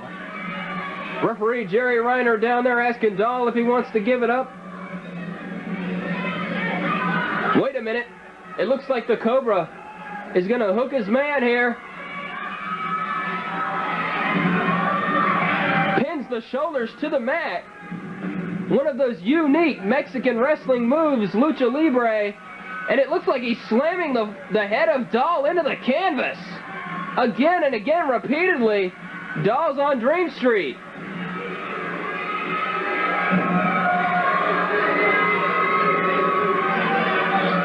Not an auspicious beginning to this match for Bobby Dahl. Modified sleeper hold applied. Trying to wear Dahl down, and he's doing a pretty good job of it, I'd say, so far. This El Cobra, out of nowhere, we don't know much about him except that he's one of the Lucha Libre stars from Mexico. But apparently, he can get on the mat and wrestle with you. And he's just electrified this crowd so far. Dahl needs to find an escape and try to get some offense going here. Wait a second. Belly to back suplex. It's like Bobby Dahl must have heard me. Dropping the Cobra on the back of his head. And now Dahl taking over with a big stomp to the back of the neck. The crowd solidly behind El Cobra. Dahl trying to keep his man down. Forearm smash to the shoulder blades there. And Dahl ramming the Cobra's head into the top turnbuckle. What's he doing now? Dragging the legs of his opponent underneath the outside of the ring. What is he doing? Wait a sec. Oh no! I don't need to describe that one, fans. Pulling both legs and ramming the groin of El Cobra into the ring post. Jerry Reiner being pretty lenient with the rules here.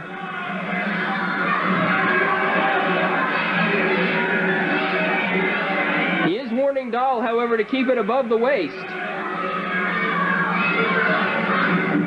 And the Hollywood Hustler taking over now. Somewhat dubious tactics. Step over toe hold applied on the Cobra.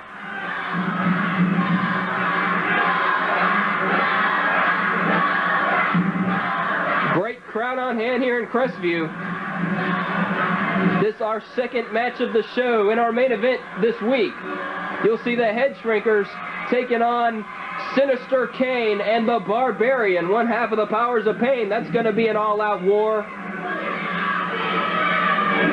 Dropping the knee to the leg of Bobby Dahl now is El Cobra, as he now has the step-over toe hold applied.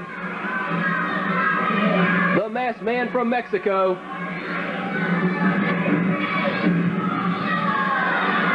Taking Dahl over. Really working on that hamstring and that ankle.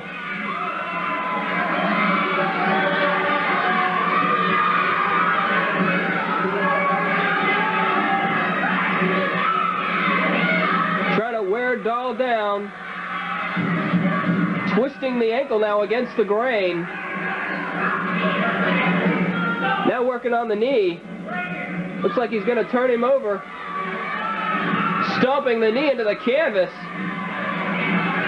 And a kick to the back of the knee.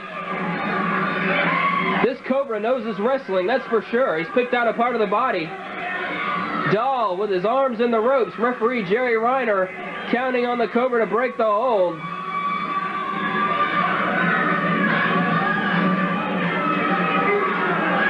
That last succession of moves is really going to wear down the ability and agility and mobility of Bobby Dahl.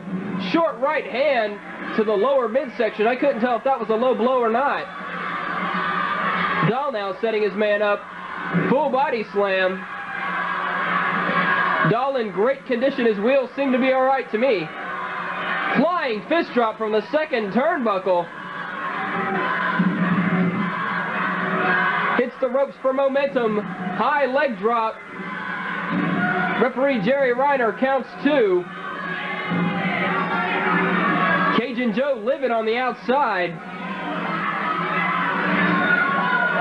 Rumors abound in the dressing room, fans, as Bobby Dahl drops the leg. Low blow there. Rumors abound in the dressing room, fans, that Bobby Dahl was none too happy that Cajun Joe bought his contract. That's just what I hear.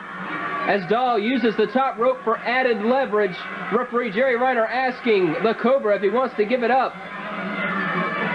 He suspects that Dahl was using the rope, asking the fans now. And Dahl once again using the top rope.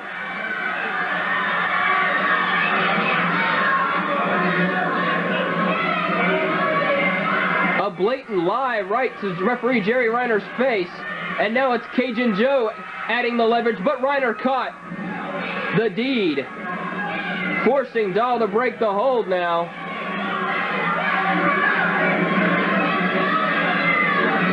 And now it's Dahl ramming the knee of the Cobra into the canvas. He's going to try to work on the legs of the Mexican superstar. Draping his leg across the bottom rope, coming down with all his weight across the hamstring and the thigh muscle. The crowd solidly behind the Cobra. Irish whip to the opposite side by Dahl. Back body drop, and the Cobra goes down.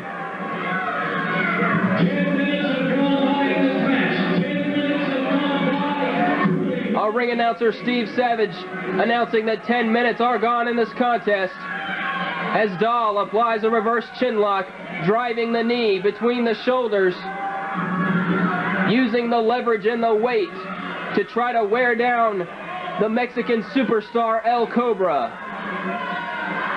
There you get a great shot here of the capacity crowd in Crestview.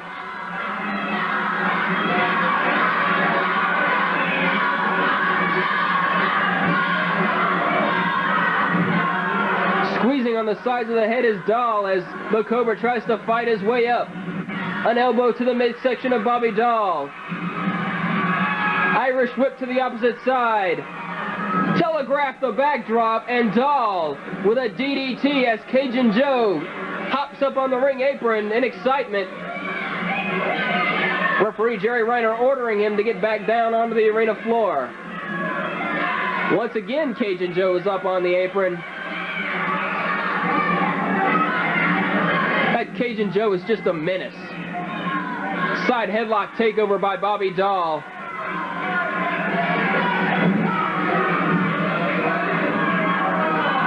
Dahl now working his man on the mat. Some great mat wrestling displayed in this contest thus far. Both of these men very technically sound. As the Cobra snatches the head scissors on Bobby Dahl. Dahl now trying to find an escape.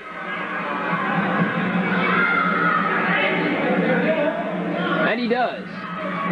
Once again with the side headlock on the mat. You've seen it all so far, folks. You've seen some brawling by Bobby Dahl, some high aerial tactics by El Cobra, and great technical, scientific wrestling by both contestants.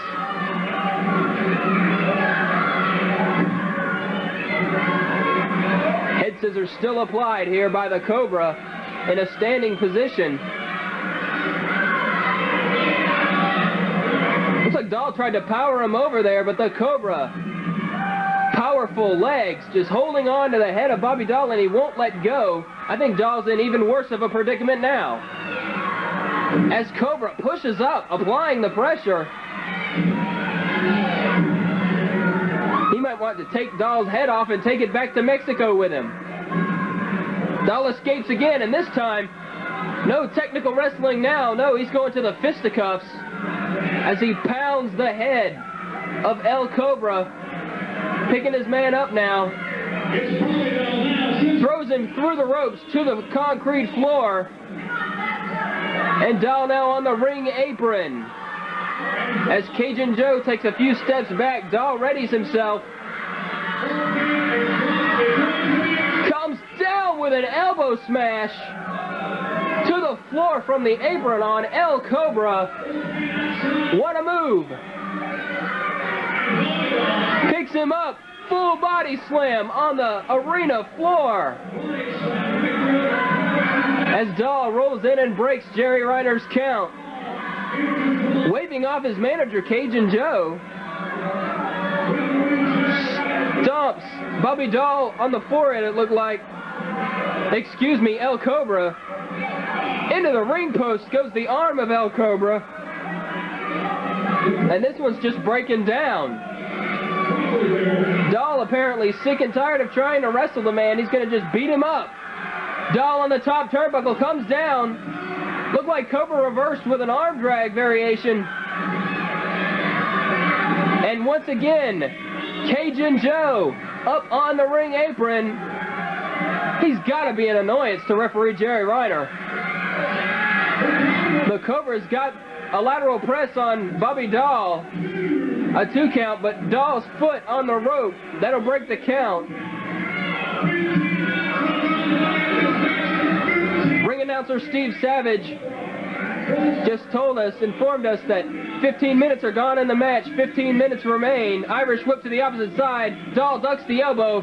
Big clothesline by El Cobra, and down goes Dahl. Both men on the canvas.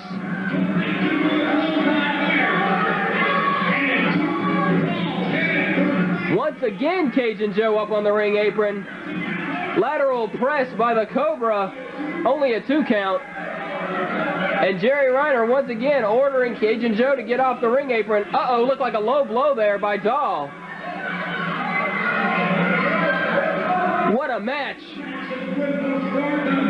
It's gone back and forth, fans, throughout the contest as they're trading forearms, elbows, back and forth. Both men exhausted. Looked like a knee lift by the Cobra there, a forearm smash to the back. He's got Dahl on the ropes now. Chop across the chest. And another knife edge. You can tell this match has taken its toll on both combatants.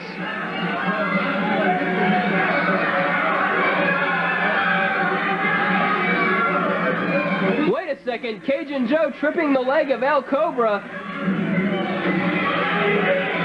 As Bobby Dahl applies a variation of the camel clutch on the Mexican sensation El Cobra. Dahl now in control. It's been back and forth. What a match. Great action here on Independent Wrestling Classics. The banner of these matches, Southern States Championship Wrestling. And we've seen some great matches from this organization. Our first contest, the Junkyard Dog Norvell Lawson taking on Bob Sparkplug Holly. It was a great one. And this second match is no exception.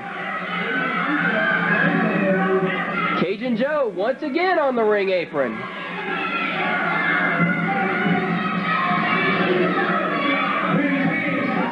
Jerry Reiner spots him, making him get back down on the arena floor.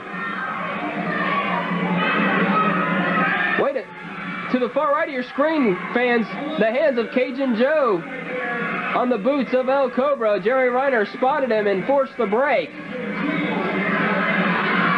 He's a menace. Dahl now with the shin across the back of the head of the Cobra. Wait a second. Dahl exiting the squared circle. Where's he going? Can we follow him? He's got a steel chair. Bringing it in the ring. And if he hits the Cobra with it, it'll be a disqualification. I don't see the logic here. He set the chair up in the center of the ring. I don't know what's going on. Knife edge chop. The Cobra's on the ropes, but what's Dahl doing with this steel chair? He's setting it in the center of the ring. Hits the ropes for momentum. Oh my, over the top rope. What a move by Bobby Dahl.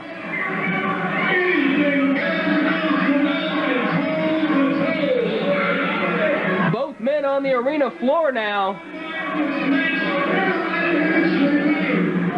And Dahl looks like he's going to re-enter the ring.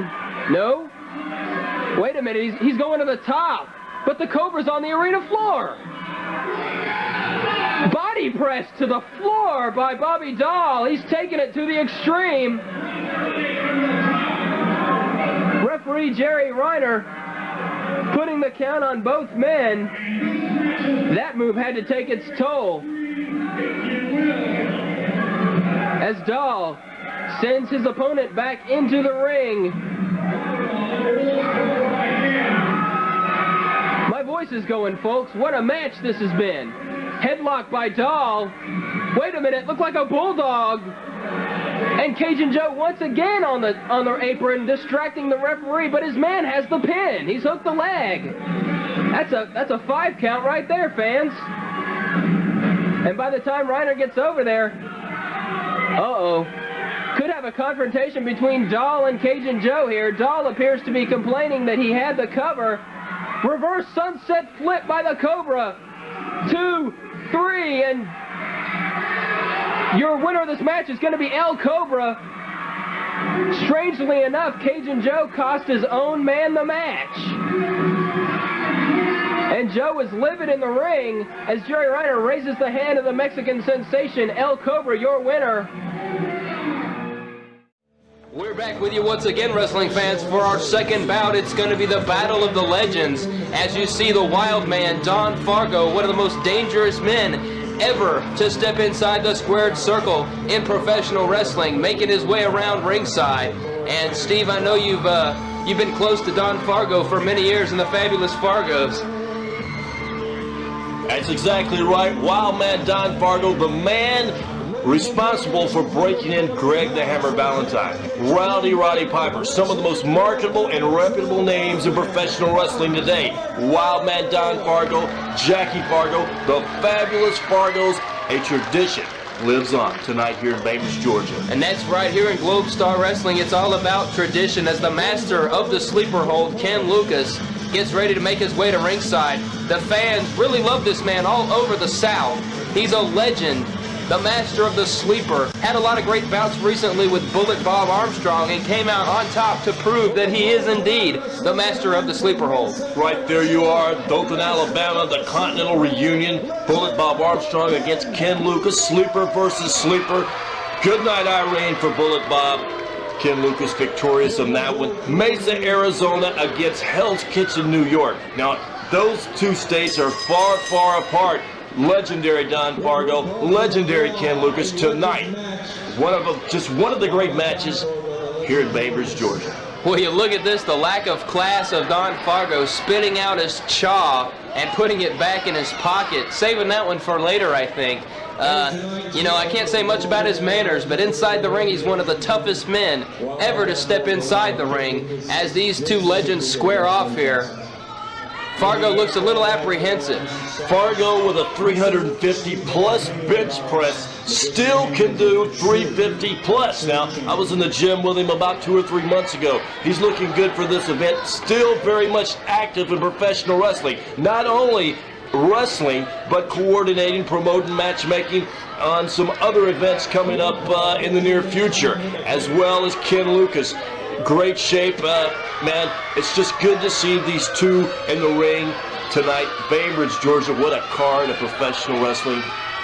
Ken Lucas has such great hand speed. He's got that boxing background a little bit.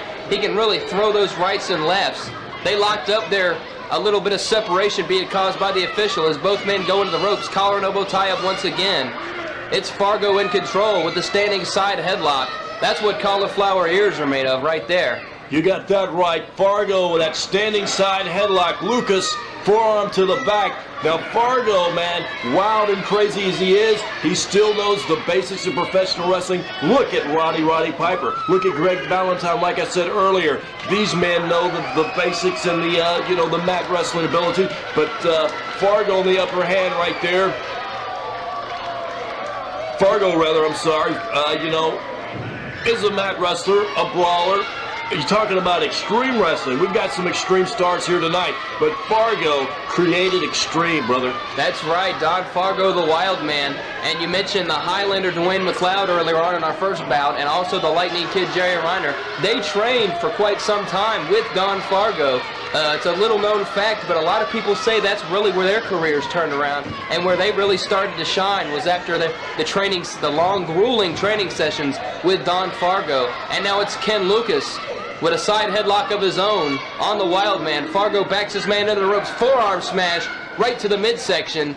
And these men they're getting up there in age. They can't take the bumps and the bruises like they used to be able to. So I can't imagine this match is going to go very long, as it's Don Fargo with that front face lock. Wild Man Don Fargo, 70 plus. Phil, I don't want to give his age, but he don't look a bit over the age of 40. Man, he's in great shape, goes to the gym every day, wrestles just about every weekend, and the story speaks for itself right there. I mean, Don Fargo, a legend of the Gulf Coast. Fargo there sticking his head between that top and middle rope, causing some separation there. Veteran referee Cecil Roden Sea-Dog there keeping order in this matchup. And once again, the side headlock. Ken Lucas tries to shoot his man off, but it looked like Fargo got a handful of Lucas's hair there, stopping the momentum entirely. Grinding away with that vice-like side headlock. And I can tell you from experience, Don Fargo is one strong man. Both of these men have kept themselves in great active physical condition. Top wrist lock reversal now by Ken Lucas, but back into the side headlock with a pull of the hair there behind the back of the official. It's the Wild Man Don Fargo. There's where, like I said earlier, experience pays off. These men are if you combine the experience of professional wrestling, it'd be over 100 years. I'll tell you what, this match, like no other you've seen in the past.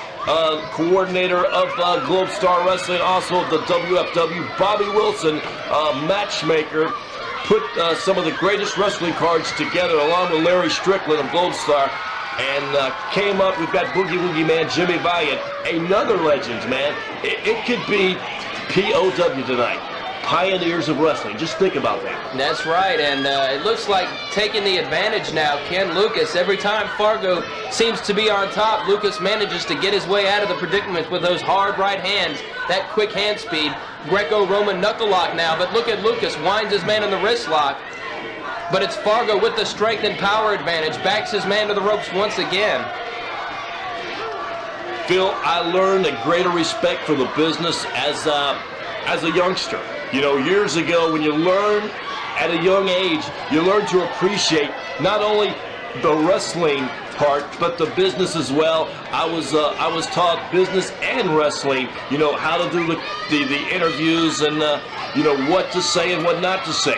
By the legendary Don Fargo, by Flash Monroe, and by some of the greats that are already gone now. And I cherish the moment to be a part of this event with Fargo and Lucas. What a match, man.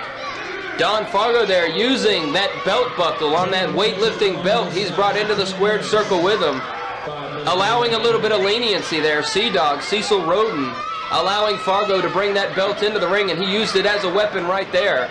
Fargo now backs his man into the corner buckle, rears back with a hard right hand, but the referee there caught an elbow. Oh, Phil, look out, man. Fargo's going to take that belt off. You know what time it is now. Oh, jeez. The impact slapping across the flesh there with that leather belt. Don Fargo now, no regard for the rules and regulations of pro wrestling, but look at Lucas fight back. Hard right hands right to the forehead. He's got the belt. Retaliation right across the back. You could see the sweat fly. Leather across flesh right to the stomach. And Ken Lucas now retaliating. Backs his man into the ropes. Irish whip to the opposite side. This is it, the sleeper. It's all over. This is the same move he took Bullet Bob Armstrong out in Dothan at the Houston County Farm Center. This could be it, Phil.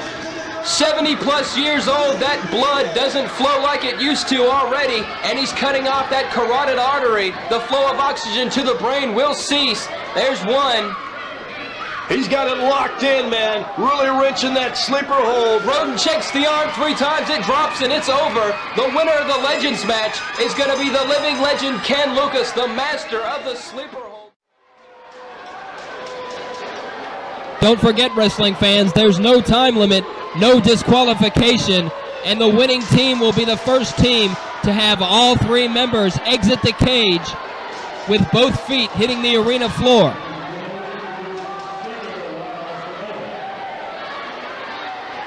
And Sika stepping inside the squared circle. The patriarch of this tag team, the veteran.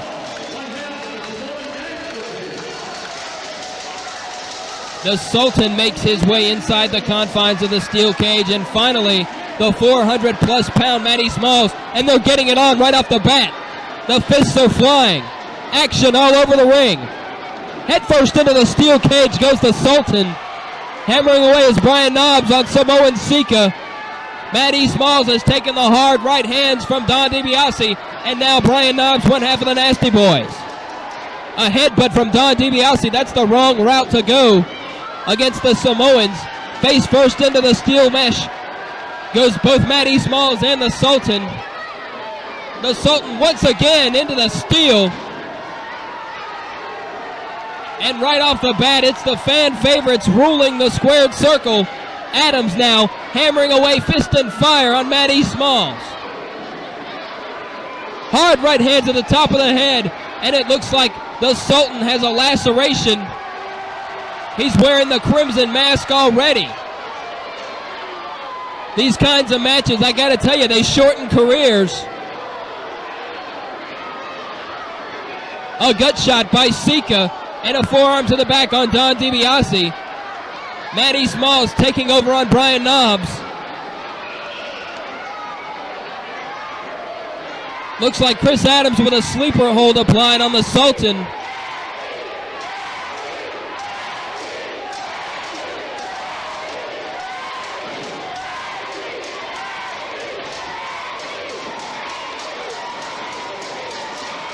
Matty Smalls went to put Knobbs face first into the mesh once again, but receives it himself. Hard right hands from Brian Knobbs, former WCW and WWF World Tag Team Champion. A knee drop there, nicely executed by Chris Adams on the Sultan. Don DiBiase delivering the boots there. Sika getting involved. This is getting hard to call, fans. Once again to the steel, the Sultan, who is bleeding profusely.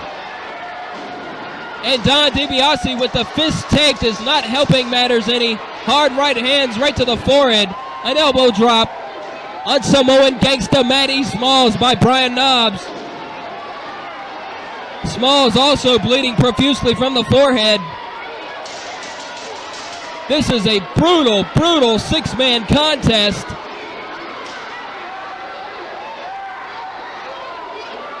No scientific catch-can wrestling holds here, fans. This one isn't for the weak at heart. God, look at the head of the Sultan.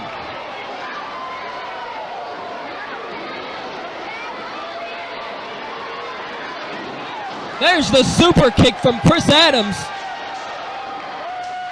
Laid out the Sultan. One to the chin of Samoan Sika. And it looks like they're setting up the Samoan Gangsta Matty Smalls.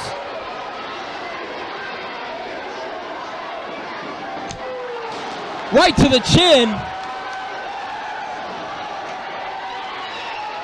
The innovator of the super kick, gentleman Chris Adams, lays out all 3 members of the rule-breaking team. DiBiase now mounting his man in the turnbuckle. Hard right hands right to the side of the head. as the crowd counts along, solidly behind Don DiBiase and his tag team partners. The commish with a double axe handle smash, but a big headbutt. A little offense from Big Matty Smalls. He's a big man, you can't keep him down long. And now the team of Sika, the Sultan, and Matty Smalls have turned things around once again. Face first into the steel goes Brian Knobbs. Don DiBiase gets taken out of his shoes.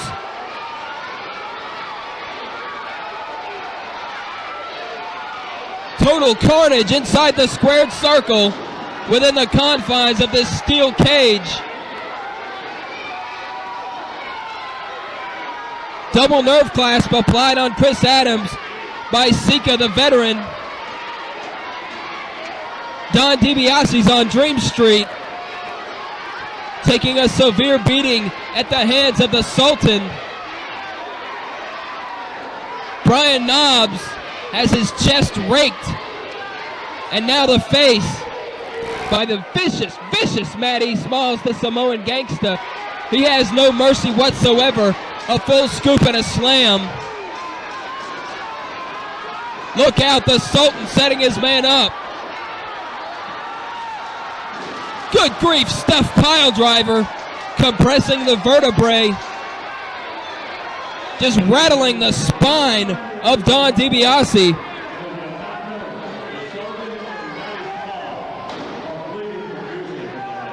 Sika just digging his fingernails right into the facial features of gentleman Chris Adams.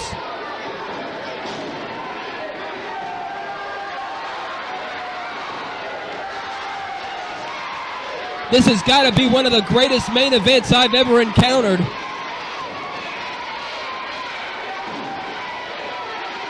UWF Wrestling is hot. It's hotter than ever. Headbutt by Sika on Brian Knobbs of the Nasty Boys. So much action in this matchup. A throat shot by the Sultan, former World Wrestling Federation Intercontinental Champion. A boot to the throat of gentleman Chris Adams from Big Matty Smalls, the 400+ pound Samoan gangsta.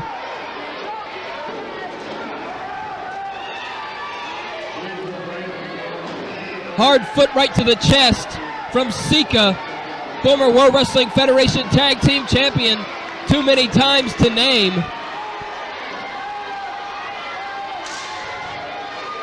Good grief, what a stiff kick from Matty Smalls. And it looks like the Sultan is trying to ascend the ropes and get out of the cage. He's stopped short by Don DiBiase. What impact! All the way to the canvas goes the Sultan from that top rope. Brian Knobbs mounting a comeback once again on Wild Samoan Sika.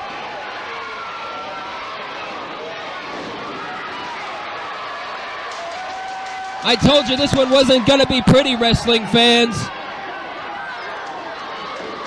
A laceration on the arm there, the tricep of Brian Knobbs. A career could be ended right here tonight. You never can tell with these cage matches. They're so deadly, so dangerous. Reverse neck breaker applied by the Sultan on Don DiBiase, who appears to be out like a light. Chris Adams still flat on his back. Nasty boy Brian Knobbs trying to shake off the cobwebs. Samoan Sika hammering away. Matty Smalls signaling that the end is near.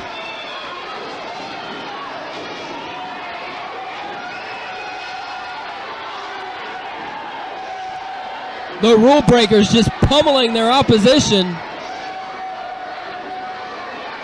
And things do not look good right now. This situation doesn't bode well for the team of Don DiBiase, gentlemen Chris Adams and Brian Knobbs.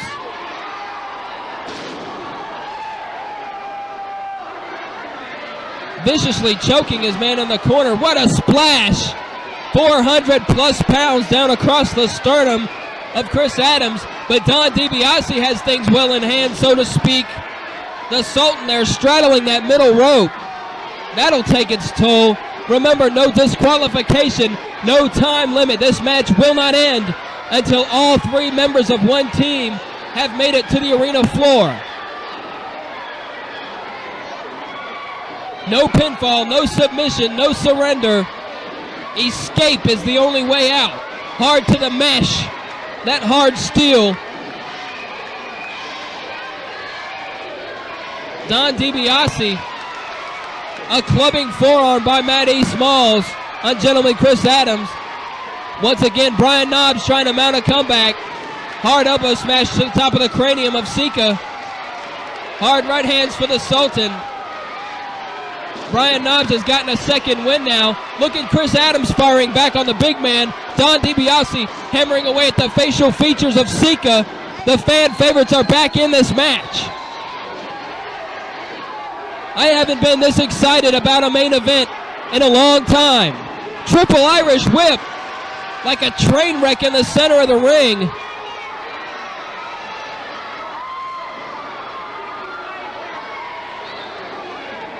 Brian Knobbs now with Matty Smalls puts him face first into the turnbuckle. Don DiBiase pairs off with the Sultan. Chris Adams hammering away on Wild Samoan Sika. Wait a second, there's Rod Price. What's he doing down here? He has no affiliation that I know of with any of these men. The steel chair introduced into the ring. The Sultan, you could call him the Sultan of Swing, as he takes out all 3 members of the opposition with that steel chair, that foreign object that was provided by Rod Price. Apparently Rod had a price. Sika with Don DiBiase there. Look out, a miscue. The Sultan lays out his tag team partner. Adams snatches the chair. Good grief. What a chair shot to the head of the Sultan. Take your medicine, Matty Smalls. But he doesn't go down. Boom, the double chair line, and that puts the big 400-pounder on the canvas. And now it's Brian Knobbs dishing out the punishment with that steel chair, no disqualification. And this could be the opportunity for the team of Brian Knobbs, Chris Adams, and Don DiBiase to get out. Rod Price was blocking the door, but Bishop Steele out to lend a hand. But it looks like the fan favorites are having trouble getting that door open. They may have to exit the cage by climbing over. That cage door would be the quickest exit if they could get it open. Brian Knobbs apparently is telling his partners to go ahead and climb over. Look out, the door is open. Adams and DiBiase are out of here. But Brian Knobbs is still over there trying to climb over the top.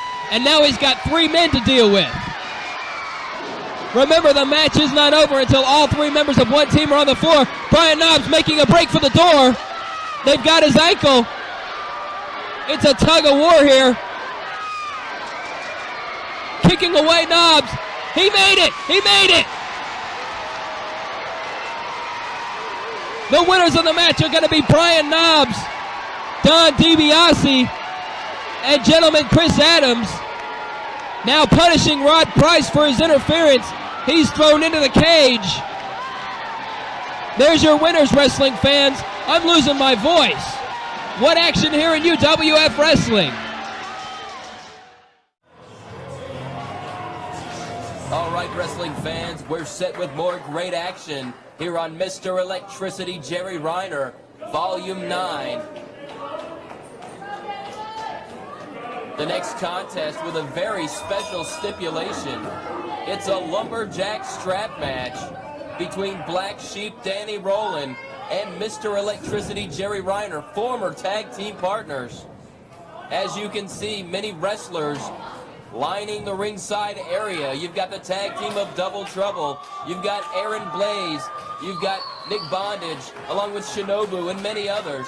They've all got leather straps, and anybody who gets thrown to the ringside area is going to get a lashing and get chucked right back inside the squared circle. Reiner with a quick headlock takeover. Head scissors by Roland. Reiner again with the headlock takeover. And Roland again with the escape. They face off in the center. Quick action here opening up this contest. This matchup taking place in December of 2006 in Bruton, Alabama, under the banner of Dirty South Pro Wrestling. Collar and elbow tie up center of the ring, standing arm ringer now. The wrist lock applied by the Black Sheep, Danny Rowland. Reiner rolling through, relieving the pressure, sweeps the leg, quick cover. And the Black Sheep calling for a timeout.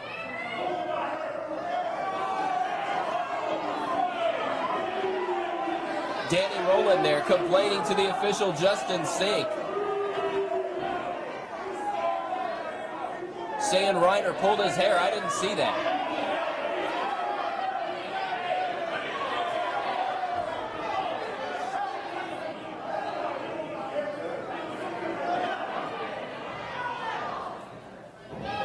And both competitors circling once again.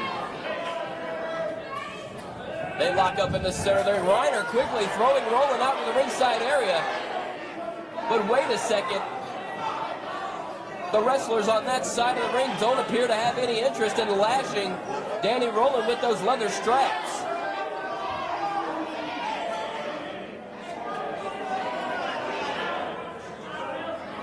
I'm sensing a little bit of skullduggery here. Rowland being allowed to take his time getting back inside the squared circle. Sort of goes against the spirit, the underlying idea of a lumberjack strap match, if you ask me.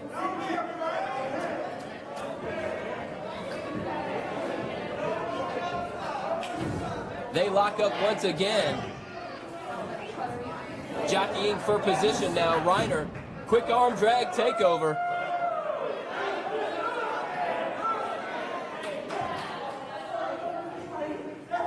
And Rowland again claiming that Reiner pulled the hair.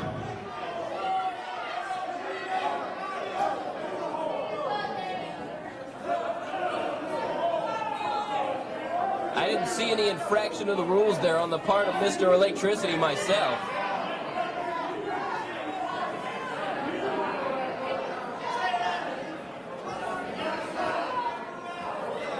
If you ask me, this is just a mind game on the part of Black Sheep Danny Rowland, trying to get inside the head of Jerry Reiner. Wait a second, again Reiner shooting Rowland to the floor, but this time to the other side of the ring, and he's getting cracked with those leather straps.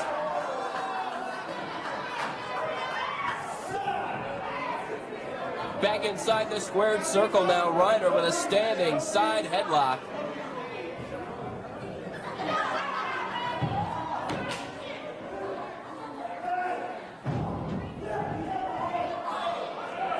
Rowland trying to free himself using his power, but Reiner with that bulldog tenacity hanging on. Shots to the breadbasket by Danny Rowland, and a big knee lift out of nowhere. That one crossed Reiner's eyes. And now the Black Sheep pouring on the offense on the corner buckle. Wait a second, from the outside. Some of the wrestlers from Danny Rowland's camp there choking away at Reiner with those leather straps.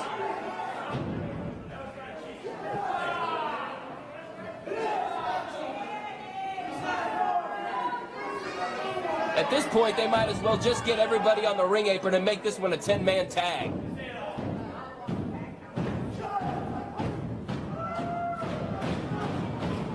And the fans in Bruton getting behind Mr. Electricity here. making his way to a vertical base. Elbows to the midsection. Oh, then Roland goes to the eyes and shoots Reiner to the ringside floor. He's in hostile territory. Nick Bondage and others, Shinobu among them, lashing away at Reiner's flesh. Roland with a cover. He's got his feet on the ropes for leverage. Good officiating there by Justin Sink, the referee. Roland could have kicked a field goal with that one with Reiner's ribs. Roland backs his man in, shoots him off. Big clothesline, down like a sack of potatoes goes Mr. Electricity. Things not looking good at this point in the matchup for Jerry Reiner.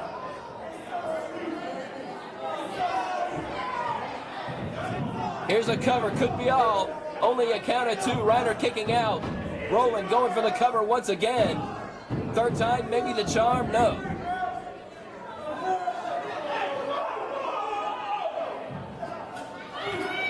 And once again, this is ridiculous.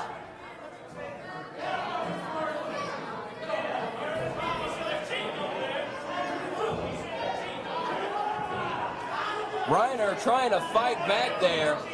And a rake of the eyes from Danny Roland once again. Reversal of the Irish whip. Another reversal of the momentum. A boot from Reiner. There's the face buster. Both men on the canvas. Jerry Reiner making his own break. Trying to get that second win. There's the short drop kick right to the knee. Shining Wizard connects. And this could be the opportunity Mr. Electricity was looking for. Snapmare, center of the ring, short drop kick right to the back of the noggin.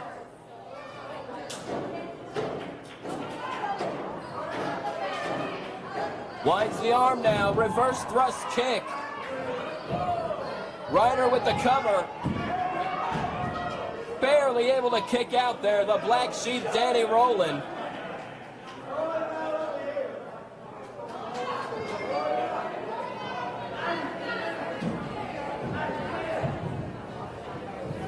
Roland ducks the clothesline attempt from Reiner.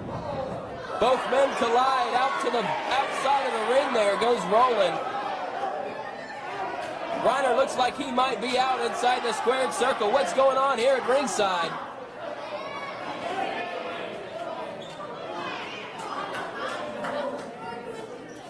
Danny Roland getting whipped like a government mule. Both men back inside the squared circle now. Reiner firing away with the rights and lefts and a boot. There's a super kick. The lightning strike from Mr. Electricity. Daring Danny Roland to get back to his feet.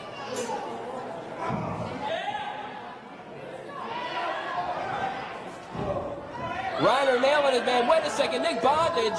Reiner ducks the clothesline. Another super kick sends Bondage to the canvas. Shinobu. There's an enziguri from Reiner. We've got mayhem on the outside. Irish whip from Roland. Reiner ducks the clothesline. Look out, crucifix. It's over. Fans, your winner's going to be Mr. Electricity, Jerry Reiner.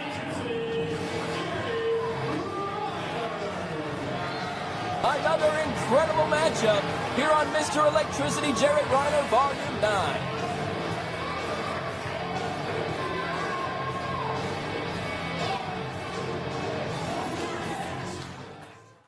We're back again, wrestling fans, for the first of three big bonus matchups. World Wrestling Federation superstar Bob Holly taking on Norvell Austin, the gritty ring veteran. Should be a great bout. Both men lock up collar and elbow. Holly blocks the attempted right hand by Austin. Three rights of his own, and already the original Junkyard Dog, Norvell Austin, scooting to the arena floor.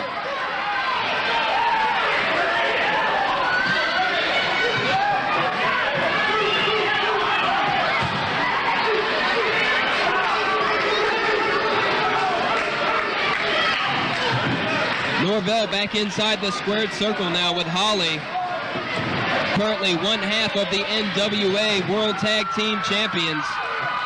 Along with Bart Gunn, they form the team of the New Midnight Express.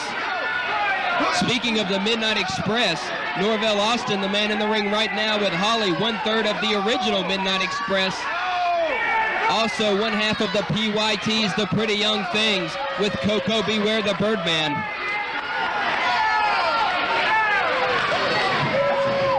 The long storied career of Norvell Austin reads like a who's who of professional wrestling. He's taken them all on inside the squared circle, and it's Bob Holly now with a standing side headlock. Austin shoots him into the ropes. A big tackle, down goes Norvell. Side headlock and a takedown. Holly trying to keep his man on the canvas. In my opinion, Bob Holly needs to keep the speed in this matchup as high as possible. Norvell Austin likes that slow, deliberate pace, and he knows all the ins and outs of pro wrestling. Both of these men ring veterans in their own right. But Norvell is definitely going to have the experience advantage. He's probably wrestled over half his life.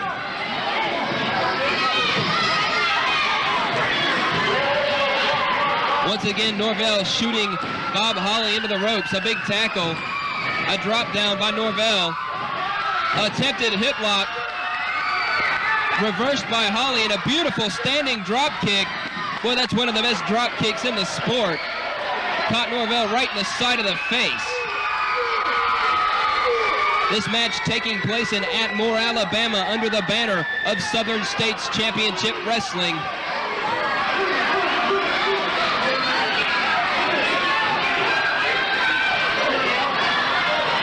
Norvell there asking if anyone got the license plate of that truck that hit him.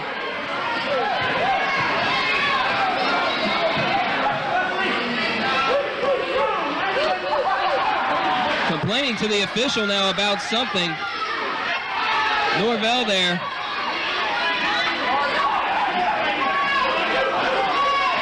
Everything looked clean and legal to me from where I'm sitting.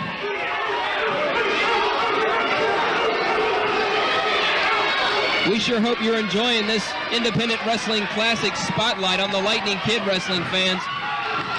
And a classic ploy there perpetrated by the Junkyard Dog Norvell Austin.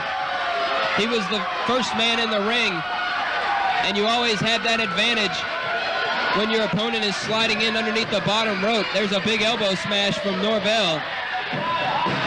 The patented headbutt. Norvell Austin, the first man to use the moniker of the Junkyard Dog.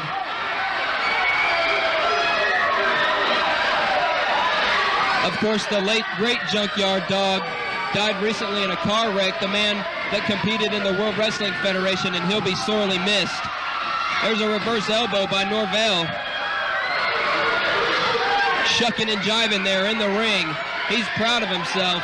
He needs to stay on his man, though. This Bob Holly can beat you in an eyelash.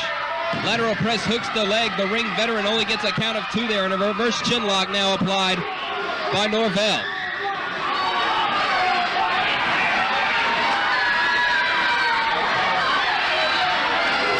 And this, I believe, is where Austin wants to keep his younger, quicker opponent on the canvas, leaning on him with all that weight in the reverse chin lock.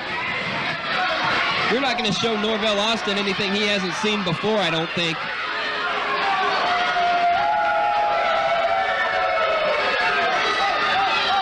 Austin competing in the mat wars for nearly 40 years.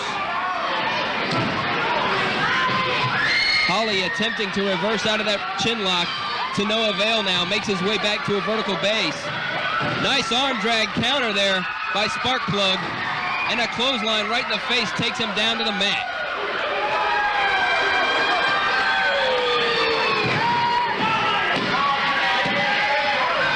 Only a 2 count. Holly kicking out once again.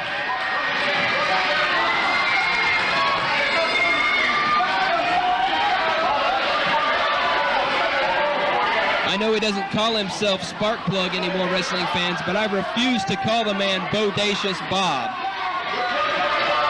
I have too much respect for him as a competitor to use a name like that in reference to Bob Holly. Once again with the reverse chinlock applied now, it's Norvell Austin, the ring veteran, trying to wear down his opponent in the center.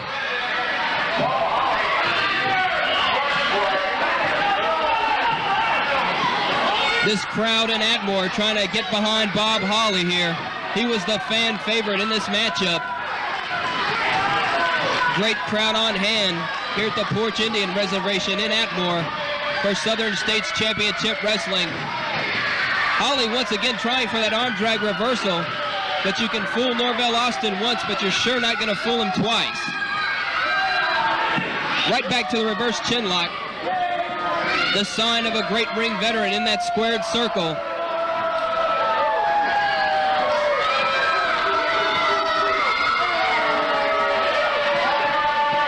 If I had to pick a winner in this one, fans, it'd have to be Norvell Austin, the veteran.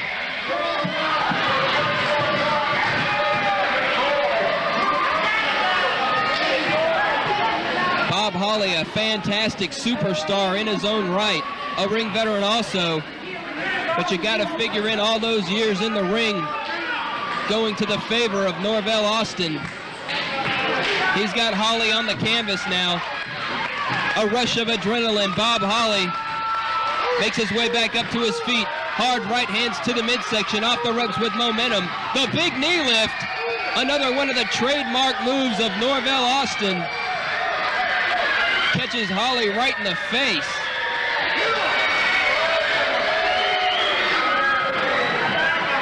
Holly better count his teeth after that one. There's a big elbow smash right to the top of the cranium. Austin choking Holly on the ropes there. Big double axe handle smash right across the chest. High impact blows now being incorporated into the repertoire of Norvell Austin, and a big boot right to the face. And Norvell's got this match firmly in his grasp. Austin scoops his man up. Nice backbreaker, perfectly applied there. Norvell wasting a little time here with the ringside fans. Goes for the lateral press cover, but does not hook the leg. Only a count of 2. I don't know if Norvell thought he had his man there. He didn't hook that leg. You got to neutralize the lower body of your opposition there.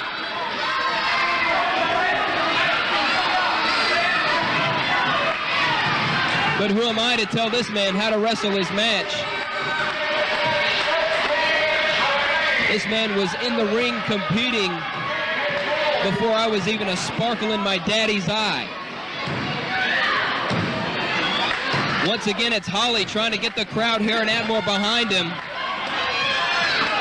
Trying to make his way out of this hold here. Great ring strategy by Norvell Austin. He's wearing Holly down, making him carry his weight and getting a breather at the same time.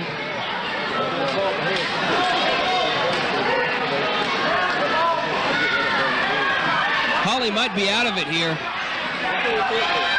He's been on the receiving end of a lot of punishment. Once again, the adrenaline pumping through the veins of Bob Sparkplug Holly. Making his way back up to a vertical base once again. Right hands right to the breadbasket of Norvell. A big tackle, and down goes Austin. Look out, inverted atomic drop. And now it's Bob Holly asserting himself in this matchup. This the first of 3 big bonus matches.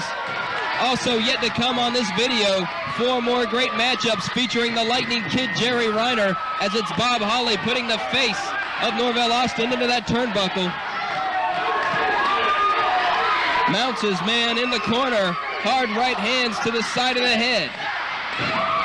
The crowd counting along there. Look out, a gut shot by Norvell. A scoop and a slam right in the middle of the ring by Norvell Austin, the ring veteran, taking control, making his own break there. Calls for one more. Holly slips off the back. Look out, rolls his man up off the ropes. 2, 3, that's it. The winner of this match is going to be Bob Holly. Stay tuned, wrestling fans. Up next, more action featuring the Lightning Kid, Jerry Reiner. All right, wrestling fans, we're back with more great wrestling action featuring the Lightning Kid, Jerry Reiner. This match taking place in Milton, Florida. It's going to be for the Southeastern Championship Wrestling television title. Held at the time by the Lightning Kid.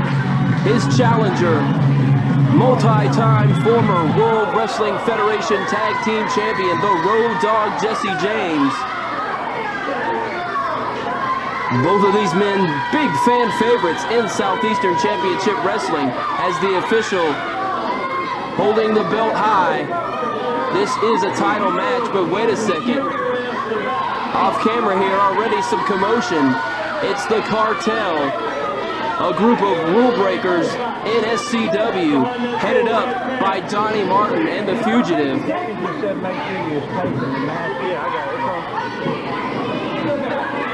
Apparently making their presence known at ringside, much to the chagrin of both the Lightning Kid Jerry Reiner and the Road Dogg Jesse James.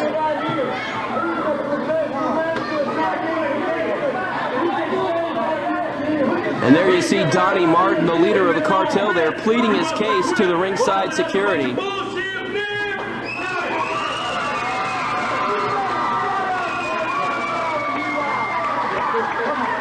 And if we can get order restored here, we can begin this one-on-one championship title match for the SCW TV title. As it's Reiner and the Road Dogg squaring off. Good sportsmanship there, a handshake. And both men getting this crowd in Milton, Florida at the Avalon Sports Arena into the action. They lock up collar and elbows, center of the ring, standing wrist lock applied by Reiner, the champion. And the Road Dogg with a reversal there, standing wrist lock of his own. Reiner there relieving the pressure, kips up. Back to the standing wrist lock, kick to the back of the leg. Mighty straw cradle, but they're in the ropes. Good ring positioning there from the challenger, the Road Dogg Jesse James.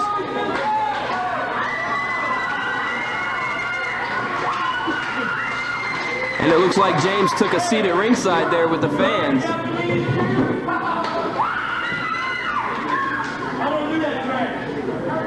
Great to see fan favorites squaring off.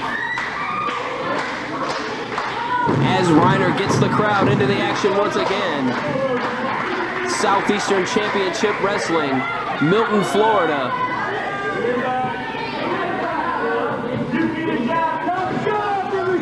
And the Road Dogg, the challenger, re-enters the ring.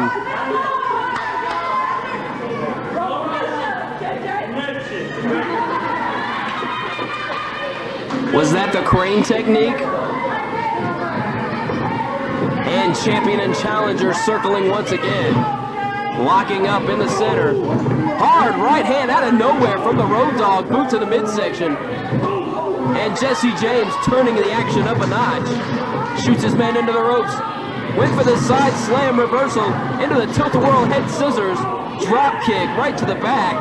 And once again the Road Dogg, Jesse James, the challenger, makes his way to the arena floor.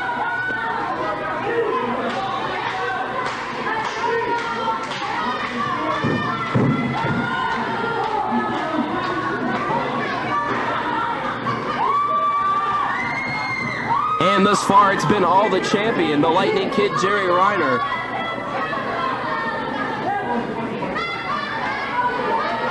But you can never count a veteran like the Road Dogg Jesse James out, that's for sure.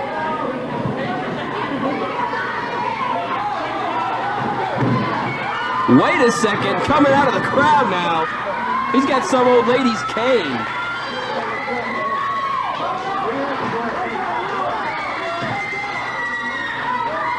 Well, that's the Road Dogg for you. What a sense of humor that guy's got.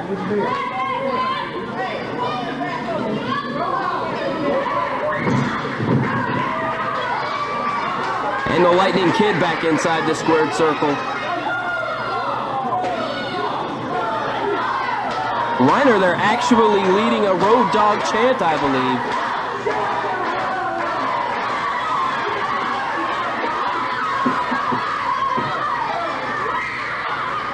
believe. Mutual respect and admiration there shown by both participants.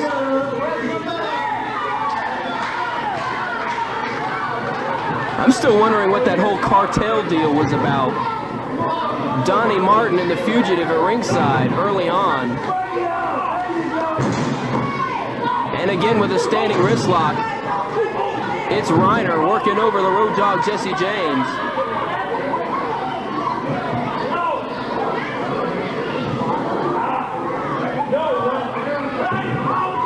The Kid switching gears now, goes to the ankle lock.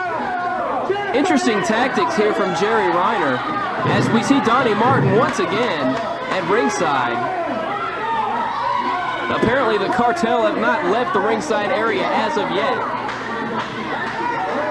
But you would expect Reiner to go to the air in this situation against the larger Road Dogg Jesse James. The Road Dogg more of a mat wrestler slash brawler. But Reiner apparently going after the wheels of the Road Dogg. Dragon screw leg whip. Reiner takes the Road Dogg down once again, still working over that left leg. And the champion now locking in the step over toe hold. And Donnie Martin still at ringside.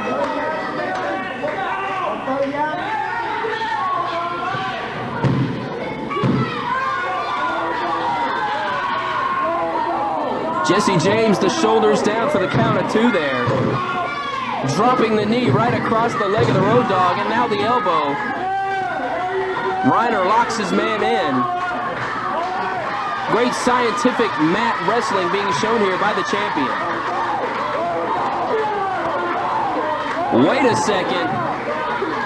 The back of the leg right across the face there from Jesse James, but look out, Reiner with a short drop kick right to the kneecap. And now a spinning toe hold a la Terry Funk being applied.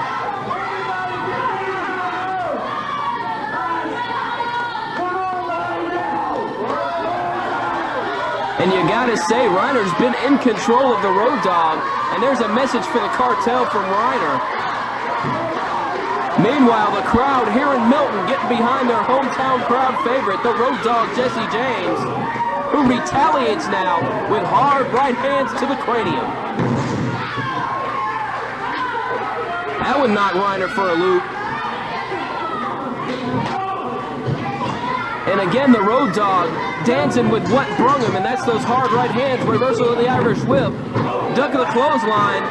He's juking, he's jiving, shake, rattle, and roll. Reiner well scouted there. Misses with the right hand, atomic drop into the corner, and both men smash heads.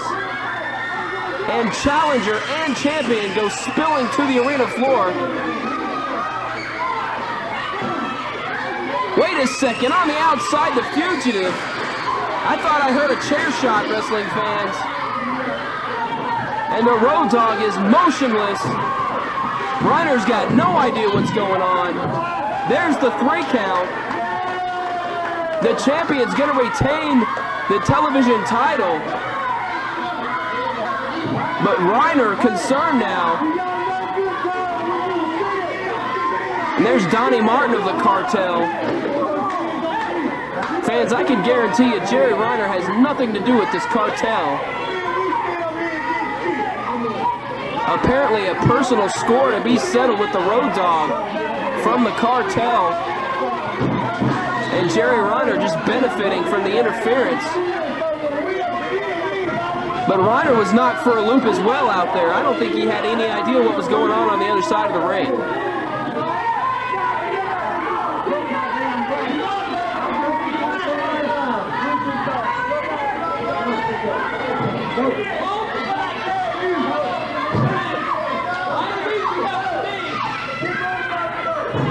Reiner with some comments for the cartel there.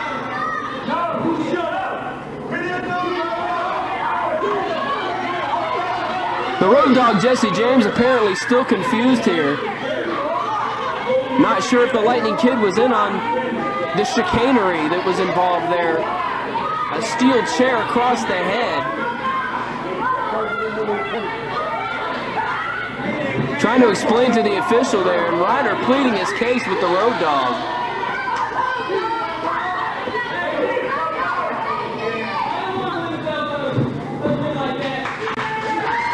Reiner there with the championship belt, handing it to the Road Dogg Jesse James.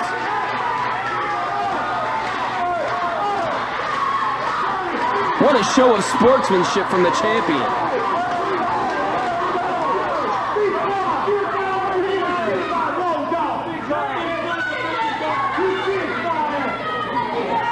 You know as well as I know, I'm not going to take it like that. You got me right,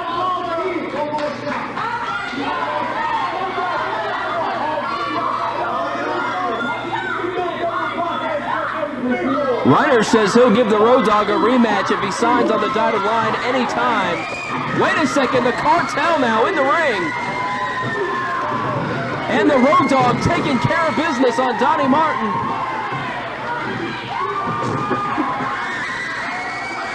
Reiner with a shot. And now Jesse James knows who his friends are. Fans, stay tuned. Up next, more great action featuring the Lightning Kid, Jerry Reiner.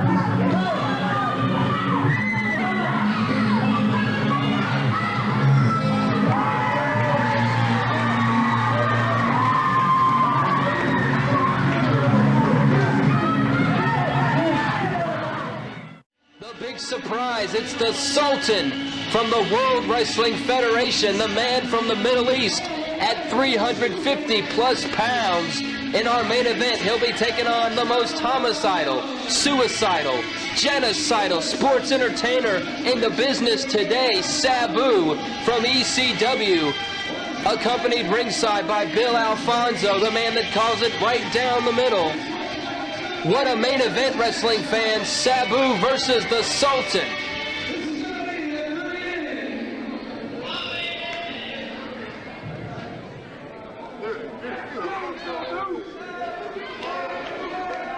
You gotta know it's gonna get extreme here in Dothan, Alabama tonight at the Houston County Farm Center. World Pro Wrestling 2000s, Professional Wrestling Blowout 98. Look at Sabu, he's ready to pounce. But good grief, the Sultan at 350 plus pounds. I don't believe I've ever seen Sabu in the ring with anyone of that size other than Bam Bam Bigelow of the Triple Threat.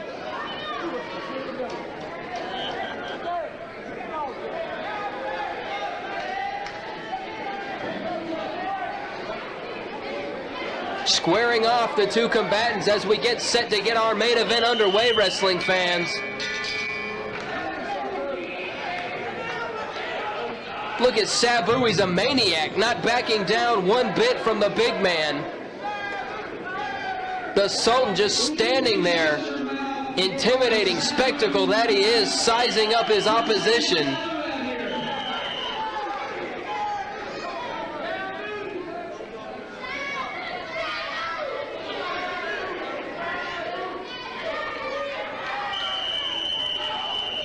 What an incredible matchup. It's the World Wrestling Federation versus Extreme Championship Wrestling right here in Dothan, Alabama. Sabu goes for a leg dive, but the Sultan was out of the way there. Once again, the Sultan stepping aside now, hammering away at Sabu, one half of the current Extreme Championship Wrestling Tag Team Champions of the world. Irish whip from the Sultan here with momentum. Sabu ducks the clothesline, ducks the elbow attempt, slamming the Sultan face first, missing with a roundhouse right there. Oh, but catches a boot right to the sternum. This one's not going to be pretty, wrestling fans. It's going to be extreme, as it's the Sultan with the early offense. Hard right hand right to the cranium of Sabu.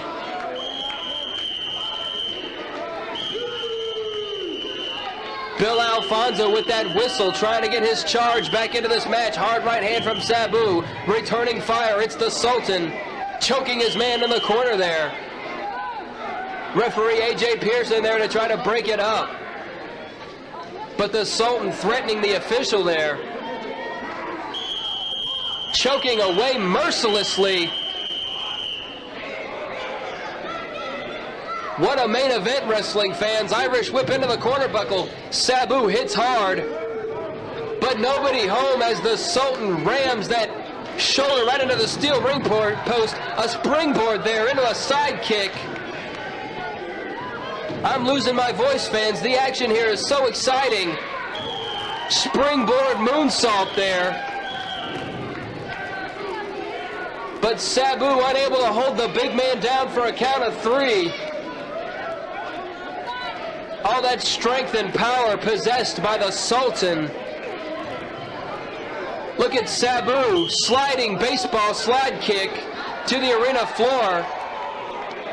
Muscles the big man over the guardrail. What's this going to be? Sabu setting the Sultan up. He's got a steel chair in the ring here. The chair dive, springboard, plancha over the rail and into the crowd. It's extreme, fans, here in World Pro Wrestling 2000. Sabu could have hurt himself on that one as well. Bill Alfonso there getting the table ready for his charge, Sabu.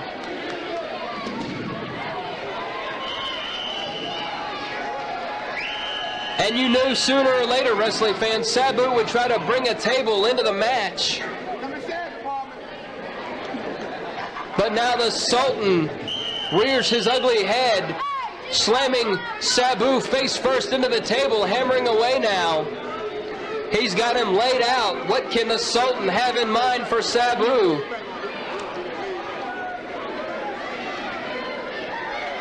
And it's the big 350-plus pound Sultan making his way up the ropes here, all the way to the top turnbuckle. But Sabu had the presence of mind there, grabbed the rope. The Sultan straddled the rope there. Leaping side kick from Sabu from the top rope. You never know what that lunatic is going to do next. Off the ropes with momentum, the chair dive. Top rope moonsault right on the head of the Sultan. Just squashed him there with the moonsault. This is insane, wrestling fans. The official down for the count. But again, the big man powers out.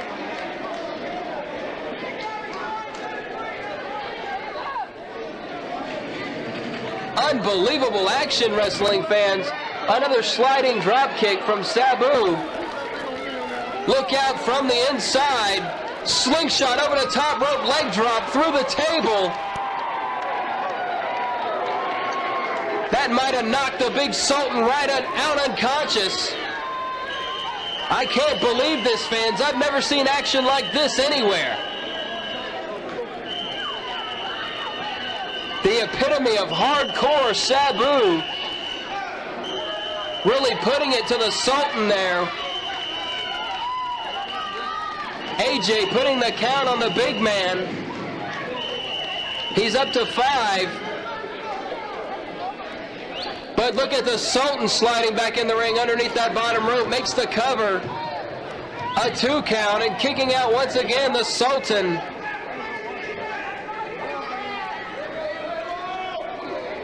Off the ropes again, but getting a boot to the midsection there. Sabu. Pile driver from the Sultan. Right on that injured neck. Sabu with a history of neck injuries. Most of them suffered at the hands of the human suplex machine, Taz. Wait a second, Big Matty Smalls. The Samoan gangsta, but out of the way was Sabu. He nails the Sultan right in the head with that steel chair. Cracking the chair across the head of Matty Smalls. The Van Daminator there, borrowing a maneuver from his tag team partner, Sabu. In control here. Wait a second. The camel clutch. Shades of the Sheik. Where did Matty Smalls, the Extreme Gangsta, come from? From the Samoan Gangsta Party, former World Wrestling Federation superstars, also ECW World Tag Team Champions. Good grief, the Arabian Facebuster, leg drop with a steel chair, floats over for the cover, and that's all, wrestling fans. Sabu has done it, getting the victory there over the Sultan, but Matty Smalls is still at ringside. Bill Alfonso hurling chairs there. We've got the locker room is unloaded here, holding back Matty Smalls. Thank you for joining us, wrestling fans. I am Philip J. Farrow, and we'll see you next time. World Pro Wrestling 2000, what an event.